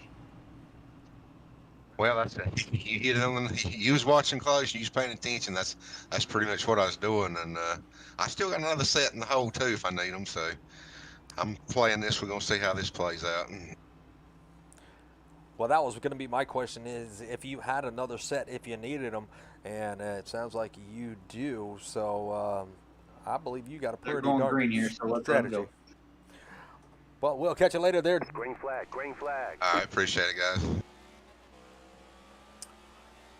All right, green flag is out once again, and there goes that 64. He has jumped out to a half a second lead over Johnson. Curtis Ecker going to be riding right there in third. He is going to be right on the back bumper of Cody B. Johnson. Still got a little bit of room to make up, but will that number 19 be able to overtake that second place? But it looks like Johnson's car is going to be a little bit better coming off the turn. Here they come into turn number 3 and out of turn number 4, and it looks like they are going to be dead even with Chris Isaacs. He is going to be right back there. He is going to be about 0.6 of a second back from second and third. Now he's got the 48 to deal with. 48 was a couple laps down. Now he is back on the lead lap. Those cautions have definitely helped him out. Almost a little bit of contact between the 3 and the 48, but they keep it together and keep it green. Darren Bruce watching this battle right there unfold in front of him, and we're going to ride with him as the 48 is going to be scraping the wall right there in front of the 27. 27 going to be all over the back bumper of the 3. And that's going to fade out as Darren Bruce is going to take the high line and put Chris right there behind him. So Chris Isaacs. Isaacs in the inside wall. Oh no. No. That's not what Chris Isaacs needs, because that can drop him out of the playoffs, especially if, yeah, he's got some major damage to that race car. Especially if Curtis finishes up in the top 3 as Darren Bruce. He has got Colton all on the outside. Darren Bruce on those fresher tires. You know, the least amount of cars. That just shows you an example of what we were talking about earlier. Fresh tires it's much easier to pass somebody on the bottom without having to overdrive your race car, because you have to grip to roll the bottom and just carry speed in the center of the corner. So Bruce right up to 4th here. Obviously, Healy got to a nice lead, having the restart as the leader. It'd be interesting to see if this does go green. I think Bruce is going to have something for Healy here. But if we have another caution, obviously Healy's going to have a big choice to make. Does he think he can hold off Bruce with tires if he stays out, or does he need to pit and do what Bruce did? And Bruce is right to 3rd, so Bruce obviously making up ground real quick here. It's going to be interesting to see how this plays out. I definitely agree with that, and he's got a little bit of ground to make up, about 3 seconds, and it looks like he is actually falling back a little bit compared to what Scott is running. And we'll look at the lap times real quick. The last lap was Healy. Him and Bruce were pretty much running the same lap time. A little bit faster than Johnson. And Johnson and Healy now ran the same lap time with Bruce about 200ths of a second. Don't forget, these guys in the front here, the front 2, they're still on cold tires. They've only ran a couple laps on these tires since they went green. After about 10 to 15 laps, when their tires heat back up, Bruce still has the advantage of the fresher tires. So I'd be interesting to pull that lap time up after about 8, maybe 7 or 8 more laps. I think Bruce is going to have faster lap times at that point. Yeah, absolutely. And look at the lap times as of right now, or looking at the ticker right now. He has closed that gap just a little bit, and is slowly but surely, closing down, especially on Cody Johnson. Now I'm thinking, coming in to where we at turn number 3 and 4. Probably by turn number 2, he'll be down under 3 seconds.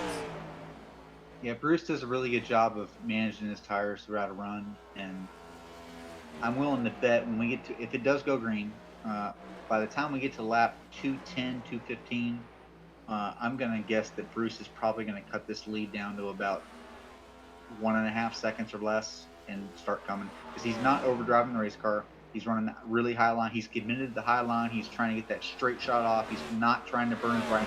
He understands that he has 52 laps left. He's not wearing his right front out while he's trying to run these guys down. So if this does go green, I expect Bruce to be right there for the win. I definitely agree. Now 2 seconds separate him and Cody Johnson, and it looks like the 74 is coming off the apron. You know, there's only 7 cars on the track. Chris Isaac's still in the pits. One car, 35 laps down, but he is hanging in there. That is going to be Jeffrey Rudick. So he is hanging in there, putting some laps in, trying to finish as well as he can. Because you got Dakota Long, he is going to be out. You got Lucas Reed, he's going to be out. So as long as he finishes this race, he can finish in, up further than just 10th. Yeah, I'll tell you what, it's going to be interesting to see how these next round of playoffs is going to work out, because there's a bunch of playoff cars I see in the pits and on the hauler now. Curtis Ecker falling out. Almost looked like Bruce got a little bit loose coming out of 4. Curtis Ecker falling back to 5th. Now, this could be, Chris Isaac's bad day. Running really well. Now he's going to drop down to 7th. As long as he can get that car back out there before it's all done and over with, he can stay in 7th. But Jeffrey Rudick, like I said, might move up the scale there, or up that ladder. Yeah, it's tough luck for Chris. I know Curtis ain't happy that he's wrecked, but he's feeling pretty good right now. But with all these cars wrecked, Chris could get out there and maybe sneak back in. I don't know exactly how the points are. I don't know how far off he is, but he needs to try to get that car back out there and see if he can save some points here. Well, I believe it's going to go green for the rest of the time. With 48 in the outside wall. Oh. Sorry, I thought he was going to go around. He's safe. But yeah, I believe with the low amount of cars on the track, I believe we're probably going to see a lot of green flag racing, as we only have 42 laps left here. They have the fuel, they have the tires, so. Darren. I hope you're right. I'd like to see it go green. I'd like to see how these strategies work out, but with the randomness of these cars, I probably wouldn't put my money on it, but I hope it does.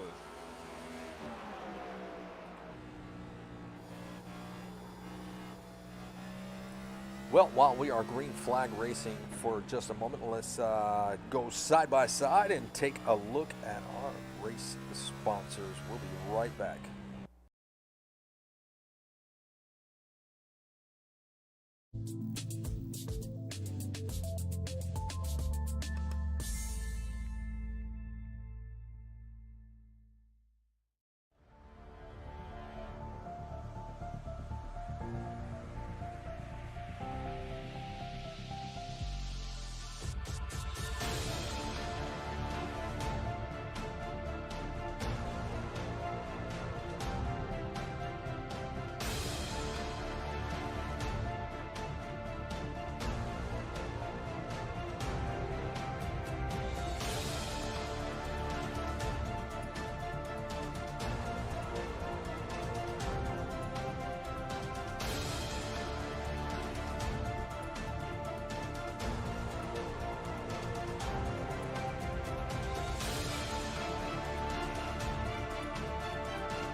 Are you a veteran or currently serving? Or perhaps you're a civilian that has a veteran in your life?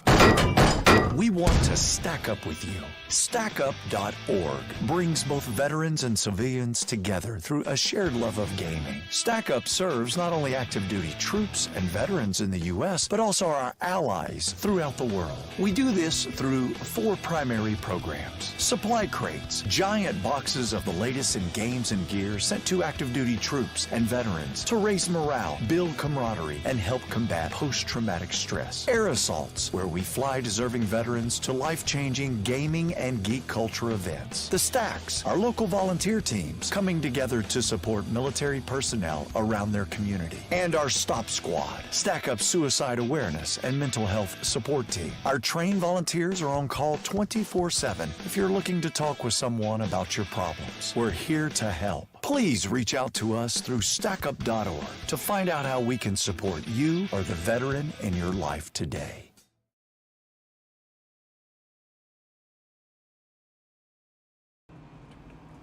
All right, we are back, and while we were under our ad break, it looks like we had a caution come out, and I believe Darren Bruce brought it out. He has got a lot of left front damage on that race car. He's going to bring it down and try to get that thing repaired. I know he does have a fast repair. Chris Isaacs is going to be showing 25 laps down. He is going to be back out there, but Darren Bruce, that is a tough break for him. Oh, where did he go? Uh-oh, we lost him. Uh-oh. Oh no, did he disconnect? I think he did. Oh man, another tough break. But just like we said, man, this car. Okay, he popped back in his pit stall. Ooh. He's there. Yeah. But, Oh, you know what? He probably stayed out too long. No. no, here he comes up. Here he comes. Great. Good deal. Yeah, but just like we were saying, even you see it with even the fast guys. The cars just randomly, out of nowhere, break loose, and that's it. All he can do is hold on. Right now, Nathan Lafayette, he is going to be scored the leader, but Scott Healy, he stayed out to. I think he stayed out to lead a lap. He's in the pits now. The 00 is. Chris Isaacs came out 25 laps down, so Jeffrey Rudick is going to probably top out at the 8th position if Chris Isaacs can stay, right where he's at and not go back in the pits. Curtis Ecker going to be showing in the 3rd position. Great job by that 19, staying semi out of trouble and working his way up 10 spots from where he started this race. There's not a lot of cars left on the track, a couple of them a lap down, but Darren Bruce down 2 laps. Oh man. All right. So Scott Healy is probably most likely, I'm going to say, is about a 75% chance that he could win this thing, being in control of the restarts. We're going to restart with about 27 laps or 28 laps to go. Looks like the lights just went out on the pace car there. All right. So, yep. But yeah, don't count out that 08 car. He's pretty quick now. But big thing is Curtis. He just needs to keep his car clean. He don't need to do too much here. He pretty much punched his ticket in the next round as long as he can keep it clean. So hope he don't try to do too much here. Well, I myself, am a Curtis Ecker fan, as he has SBGN all over that car. He definitely shows his love for the channel. But here we go. We're going back green. Green flag. Green flag is out. Curtis didn't get the best jump, and here comes Darren Bruce to the inside of Curtis Ecker. And those two out front, they pretty much spread out real quick as the 64 is out about 0.3 of a second. He did not get the best jump as we've seen, because here comes that 08 of Cody Johnson. Cody Johnson is a very fast race car at a lot of tracks. This is my first time being able to see him at a short track, and he's doing very, very well here tonight. Yeah, he looks like he's cutting into that lead right now. I don't know if Scott's saving him or what the deal is, but he cut into it that last lap. Yep, now Healy is going to extend it right back out to about a half a second. Curtis Ecker, he has got his hands full with the 48 back here, and the 48 was looking to the inside, got a little bit of loose. That gave Curtis Ecker a little bit of breathing room, but Colton, he is driving the wheels off of that race car, trying to bring home a podium finish, and that would be actually the possibly the first time we would be interviewing him if he was able to finish on the podium. Yeah, I would be extra careful there if I was Curtis. If I seen him get loose like that, and Curtis is sitting in a pretty good spot, so hopefully he can pull away from him. Just keep that car clean is all 19's got to do here. Yep, about 3/10 separate those two back up front. It's about 7/10 of a second separating these two in the top two, and I think Healy is going to extend that lead just a little bit more. But like you said, you know, they don't have a lot of laps on the tires, but they do with 22 laps to go. It looks like that 64 is on some fresh ones. Yeah, it looked like the 64 whenever that 08 ran him down that one lap I was talking about. It looks like he was maybe just managing the gap a little bit, and he decided to turn it up here. It looks like he's holding it about a little over half of a second. So. Ooh, somebody's in trouble, and that's going to be the 3 of Chris Isaacs. He is going to be all beat up, and he's going to have to bring it down pit road. That left front tire is pretty much toast. So he is probably going to be out of the race if he does not have that fast repair left. Yeah, he took a tough hit on the inside wall. Just watched the replay. He just broke loose like we've seen all night. See if we can go back and take a look while they are green flag racing.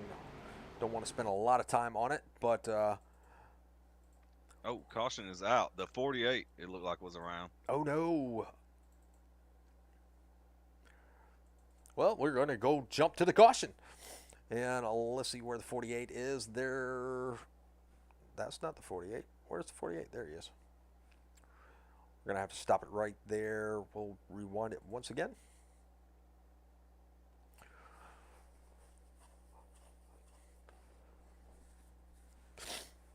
Did we lose Steven?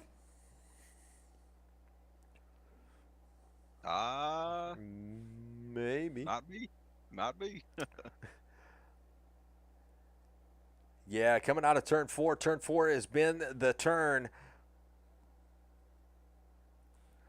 that takes them all out, and he is just going to bring it on down to the apron and spin it around. Looks like he might make contact with that outside wall. Hopefully he can lock it down and not get any damage. Actually, he did a really good job of not getting any damage. But yeah, he did a good job keeping that car clean, because we've seen it all night. Car get loose and hit that inside wall. There goes the front bumper. There goes the left front, and that's pretty much the end of the race there. So he did a good job keeping it clean. And that is what Curtis Ecker wanted to see. He wanted to see that 48 pretty much spinning out. Now he's got Nathan Lafayette right there in 4th.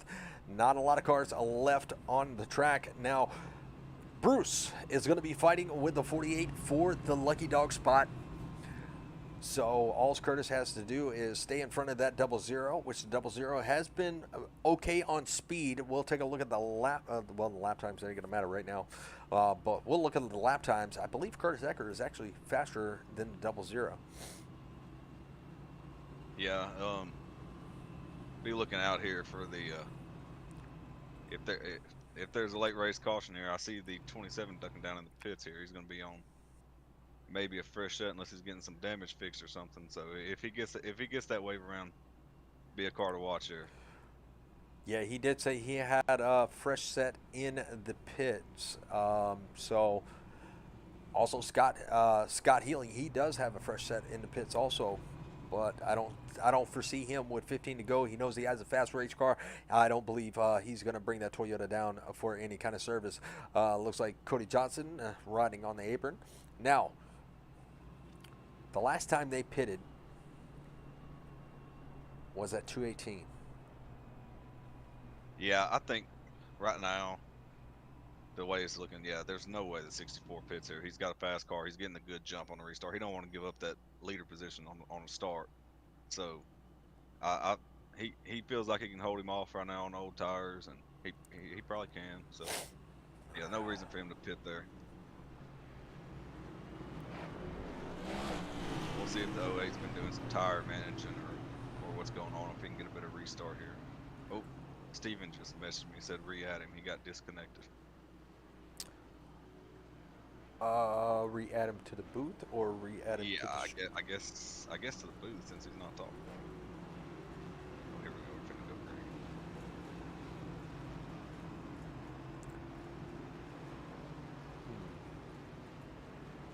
All right, let's move him out of the booth. Green, green, green. And all the 08 spun his tires 64s off to a big jump as we've seen all night. And they're pretty well spread out. Curtis Ecker in third. Got the 00 running high line. Yeah, right now he's got Colton to deal with, and that's what Curtis Ecker wants to see. He wants to see these two battle it out as the 48 gets a little bit squirrely coming out of turn number 4, and they're going to still be side by side. Now, that's not what Darren Bruce wants to see. He does not want these two cars right here battling it out in front of him because he wants to get his lap back, no matter if he's got to do it the hard way or not. 11 to go. They are still side by side. We'll go to his nose cam because he's got a, well, he did have a good view of that. Now the 48 is going to prevail. Go ahead. Yeah, I was just going to say Darren's got to get around this 48 here. Hoping the cross him. There's not much else he can do. He had a good run, but just the randomness of the car breaking loose, man, bad luck. As you see the 48 do it there off the corner. Looks like he's going to get the preferred line here. He might have a run on him in the back stretch. Ooh, 48. 48 loose, yep. Broke loose on him coming out of the corner. Luckily, he was able to collect it, but this is going to be in this 8 laps to go. Nathan Lafayette has fallen back to over 1.3 seconds, 1.4 now, back to up to Curtis Ecker. So, like you said, Curtis Ecker just needs to hold on to it, keep his car clean, and he has got a podium finish here, and that's going to lock him into the playoffs. Cody B. Johnson doing a really good job, about 7/10 of a second back.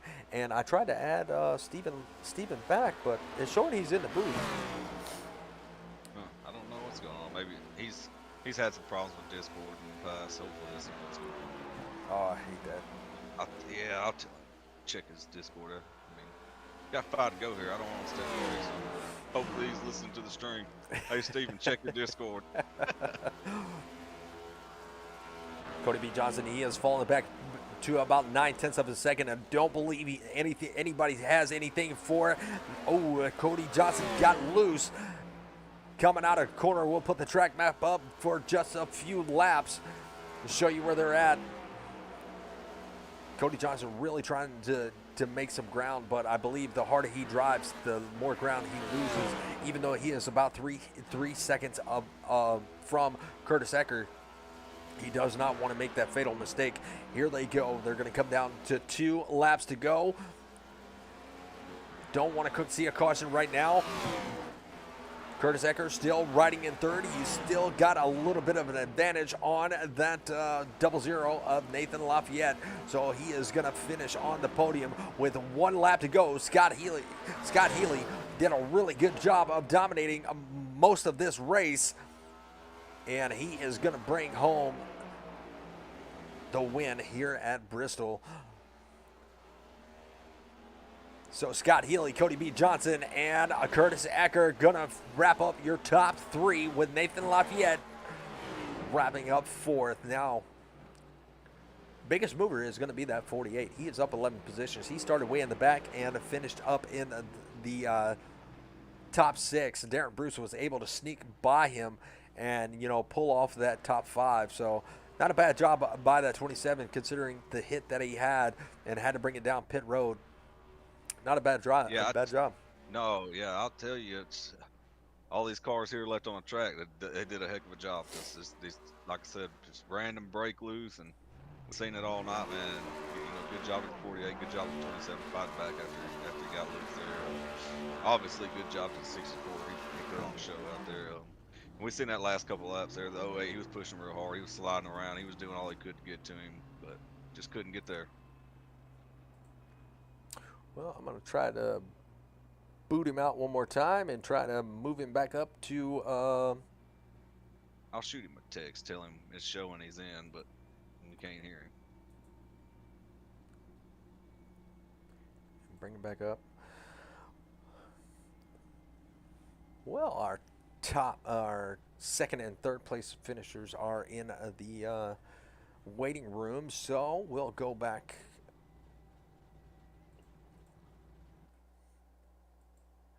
We'll stop it right there. We'll go through our finishing order of the night.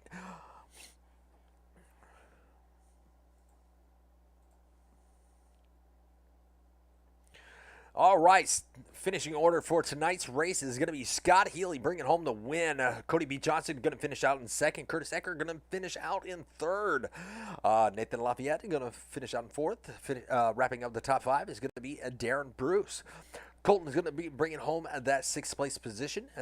Jeffrey Rudick staying in it and finishing in seventh, right above Chris Isaacs. So that's actually a pretty awesome job of staying in there, picking up some points there. So Chris Isaacs is going to drop down to 8th. Lucas Reed going to finish in 9th. Zach Mecca going to finish 10th. Joe Marshall is going to finish in 11th. Sean Anderson is going to bring home 12th. Zachary Margison in 13th. Matt Banky in 14th. Mark Kincaid in 15th. Stephen Light in 16th. Dakota Long in 17th. A lot of good cars out tonight in the race. But that's okay. I mean, some of them are locked in. Some of them are close to that, close to being locked in. Next week is another week. Yeah, just off the top of my head, I'm not for sure, but I can think of the 88, the 13, no, the 88, the 69. I know them two for sure. Two red cars that are, I believe they're pretty close to the cut line, so it's going to be interesting to see how all these red cars affect the playoffs here. Yeah, so I don't know if they'll have enough points, depending on where, how many bonus points they got. But looks like they might take over. Joe Munchel will probably finish out above Matt Banky for 10th. Chris Isaacs did finish in 8th, so he might drop down to 9th, but that'll move Curtis Ecker up. Yeah, Curtis did a really good job. He did what he needed to do to try to advance to the next round. So, Steven just texted me and said re-add him. He thinks he's got it figured out. All right, let's boot him out. He's already out. Where is he at in Discord? He's got to be in Discord. I don't even see him in Discord. Tell him jump in a channel. Jump in any channel. I'll bring him up.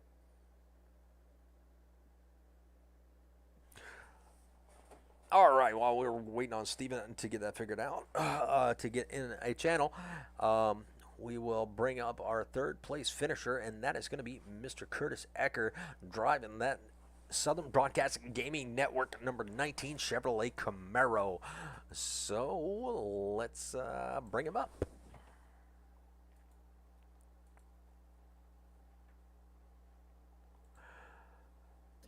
Curtis, this is Richard and Mark up in the booth, and soon to be Steven. You got a copy? Yeah, I got you.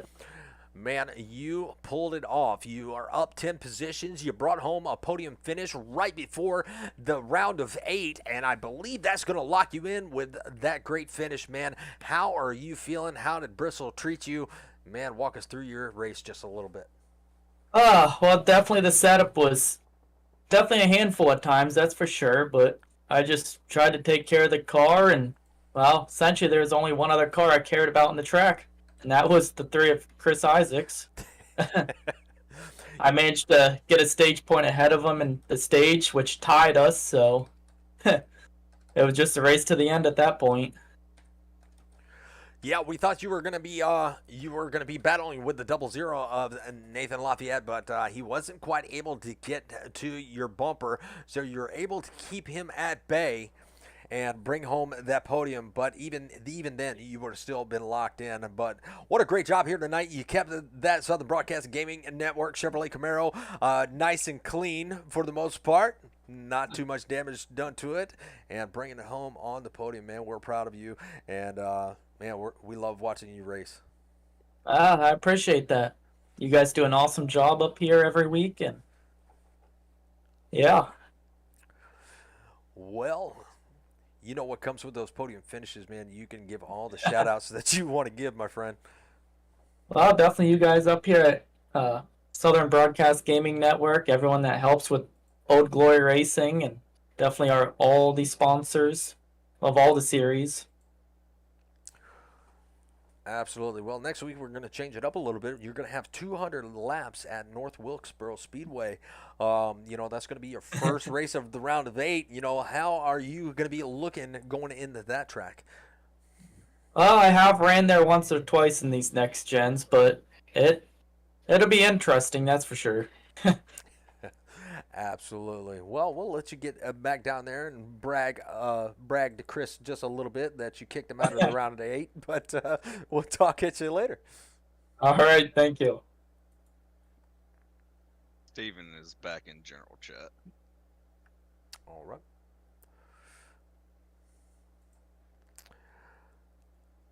Oh, no, he's up here. Hello? Oh, yes, there he he is. There he is. All right, There he so is. where did Cody Johnson go? I saw him in the Discord. Cody, come back.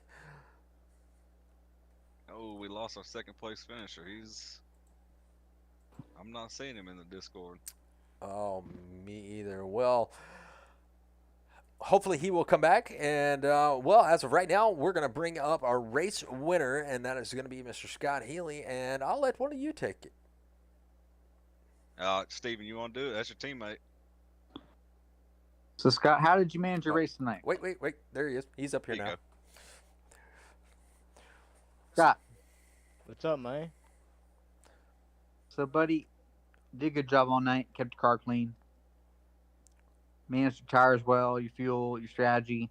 How did you manage to pit the right time, knowing that other guys were trying to overcome a deficit, pitting earlier than you with tires? What'd you do right? What'd you do wrong? Could you do anything better, or did you do everything right? No, I think I did everything completely right. I mean, I wanted to pit at least at lap 75, and then pit at stage, and then pit midway from stage to finish, and then round 216, 225 is when I wanted to pit last. So everything worked in my favor. It was all about throttle management and brake control tonight to keep it up in first place. Well, you certainly did a good job of that. Looked like Cody Johnson was trying to give you a shot for your money there at the end. Obviously, there weren't a lot of cars left at the end, but it was kind of a victim of what we talked about in admin conversations. We've had some issues with iRacing, and we spend a lot. Got to give props to Chris Isaacs and everyone that's involved in setting these cars up for these races. We've had issues with that, but I will be one to throw some praise out there to say that even though we've had those issues, that the cars aren't exactly where we want them for the race, based on what iRacing gives you, we're still putting competitive cars out there, even with the changes. Oh yeah, absolutely. Tonight's car was all right. It was a lot better than Martinsville, so I'll give you props for that for the setup. It was pretty good tonight, so I couldn't ask for anything better. Well, my friend, with those podium finishes, man, and the race wins, you can give all the shout-outs that you'd like to give if you got them. 1 second, Cody. Oh, Steven, I love you, buddy. I wish you were here tonight. You're a great teammate. So is Zach Mecca. I'd like to thank him. Team overall is an amazing group. You guys for broadcasting, and the admins and the owners that go through the BS with the drivers and everything like that.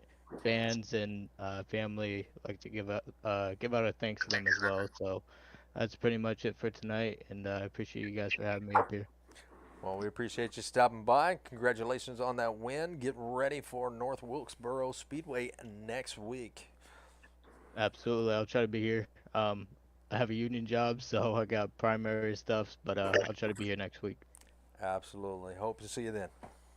All right, sounds good, my man. Have a good night. You too. All right, Cody. We have our second place finisher, Cody Johnson, in the booth now. We almost let him escape on us, but we brought him back in. We wanted him to be heard. He did a wonderful job out here at Bristol Motor Speedway, and here he is, Cody Johnson. You got a copy, my friend. Yeah, I wasn't trying to run out on y'all. I just needed a cold beer. I about broke a sweat, so I was bailing to get a beer. Well, you definitely earned it here. You didn't have a lot for Scott Healy, but you had enough to keep everybody else behind you and finish in second. Man, what was your secret to get that 08 up to the front? Just trying to survive. My son, he's in baseball, so I don't have a whole lot of time for practice and all that stuff. And I tried to hop in there a little bit before, but no, I did not have anything for Scott. He had me at the beginning, he had me at the middle, he had me at the end. It didn't matter. I didn't have nothing for him. So I was content staying out of trouble and just trying to get up to the front as close as I could, and it worked out. I got second, but I would have never had anything for Scott unless I could have mixed him up on a strategy or had fresher tires than him or something like that. But it didn't pan out that way. But second, I'm good with second. Question for Cody. Cody, it looked like there were times where you were a little faster than Scott. I know you were running a lot lower through the corner. You know, obviously late in the race when the rubber was laid down the racetrack, there's a lot of black rubber on the top of the racetrack where a lot of grip was. But there was times where you're running a lane lower and you were actually gaining on him. Was that just a kind of a deal where you were hitting your marks just right and gaining on him, or was he making mistakes? Or do you think that if you could have done that consistently, could you have got to his rear bumper and at least made a show out of it? I don't know. I don't know. I was trying to mix it up there at the end, so I was trying kind of all over the place, but I don't know how he was running it or y'all were running it, but I was trying to gear. I wasn't trying. I was gearing down on entry, trying to save my right front, trying to help slow it down a little bit more. But I don't know if that was right or wrong. But I noticed that I could gain on him after about maybe I think it was 5 or 10 laps on fresh tires, maybe just a touch. But then he would pull away from me. So I don't know if I was eating the right front or just eating the right sides. Period. But he was able to inch back away from me after about 10 or 15 laps. So it was probably just I was running the track wrong or not doing something that he was doing. But well, obviously that's what it was. But I just didn't have nothing for him. Well, I gotta say, Cody, you did a heck of a job because I noticed you just caught up in that wreck that took me out early in the race. It's just wanted to say good job rebounding from that. Yeah, man, I appreciate it. It was fun. I enjoy racing around all everybody in the league. I appreciate everybody letting me run, and like I said, it's all about survival for me. I seem to get caught up in pretty much everything, so I just try to hang out and ride around to the end, and then hope I can be there at the end. Well, you were definitely there. Go ahead. You did a great job, Cody. Scott and Zach and I and Mark weren't shifting, but you clearly found some speed there doing that, because there were times that you were actually faster than Scott. So be proud of that. Be proud of your accomplishment tonight, coming from the back, finishing second. You're the only one there that at the end that had anything for him. So be proud of that. That was a nice run, man. Absolutely, I appreciate it, y'all. Well, we hope to see you at North Wilkesboro next week. That should be a pretty fun, exciting race too. Hopefully you don't have to buy it just before the lobby opens. But what a great finish here tonight. Podium finishes, man. You get all the shout outs. The floor is yours whenever you're ready, my friend. Yeah, I appreciate it. I'll be there next week. I don't know how good I'll be. I probably won't be a second place, but I'll try to be top 10 or something. But just same group of guys that I race with every week. Sean, Lucas, Hefner, Rudick. I think a few of them ended up with decent finishes, but I know there was quite a few of us that got caught up in wrecks, and I know a few of them backed out. But also shout out to y'all broadcasting. Like I said, I think y'all do a good job, and I actually got it on the TV now, so I'm gonna watch it back and see if I can learn anything. Absolutely. Well, tell Hefner that he was the biggest mover. He would have got an interview, but we're going to have to shut it down here in just a few minutes. But tell him congratulations on being that biggest mover. I'll sure do it. Appreciate it, y'all. Y'all have a good one. You too. All right, see y'all. All right, well, that is going to conclude our broadcast for this evening. It was definitely an exciting race. You know, a lot of good cars got taken out by the last Great Coliseum. But next week is going to be a whole different ball game as we start the round of 8. We only have 3 races left here in the season, and North Wilkesboro is going to start off the round of 8. Then you're going to have Talladega and then Homestead, Miami. But unless y'all have anything else, we're going to shut it down here, boys. Oh yeah, I just like I said, I gotta say all Scott. Matter of fact, every car left on the track, they did a heck of a job because that setup was a handful, like we've talked about all night, and they put on a good show with a tough setup. So. And I'd like to shout out to Chris Isaacs and also say that we're going to make sure this doesn't happen again. This is about 4th week in a row now. And a lot of stuff that goes on behind the scenes people don't realize. Chris and I and others have dedicated 12 to 15 hours a week, which is a lot of time, to building setups something that everyone is comfortable with driving, something that's comfortable and feels good and not really hard to control to make the racing really well. And we've had issues with iRacing making adjustments to the cars on Wednesday mornings here recently, and it's changed the balance of the race car. So I apologize personally for being one of the ones that set them up. I know it's made the racing tough, and it's made it hard to broadcast because guys can't finish and all that. So I will take some of that blame. But I promise you going forward, I will make sure that we fix that. Absolutely. Well, on behalf of myself, Stephen, and Mark, we hope that everybody has a good night and has a good rest of your work week. Hopefully it's not going to be too tough on you. Don't worry, that weekend is right there around the corner, and we will be back with Old Glory Truck Series next Tuesday. So make sure you hit that like, hit that subscribe, and know when we're going to go live for these exciting races as the season is getting ready to come to an end. So that's racing that you don't want to miss, but we're going to shut it down for tonight. So y'all have a good night. God bless, and we will see you later. Hoorah.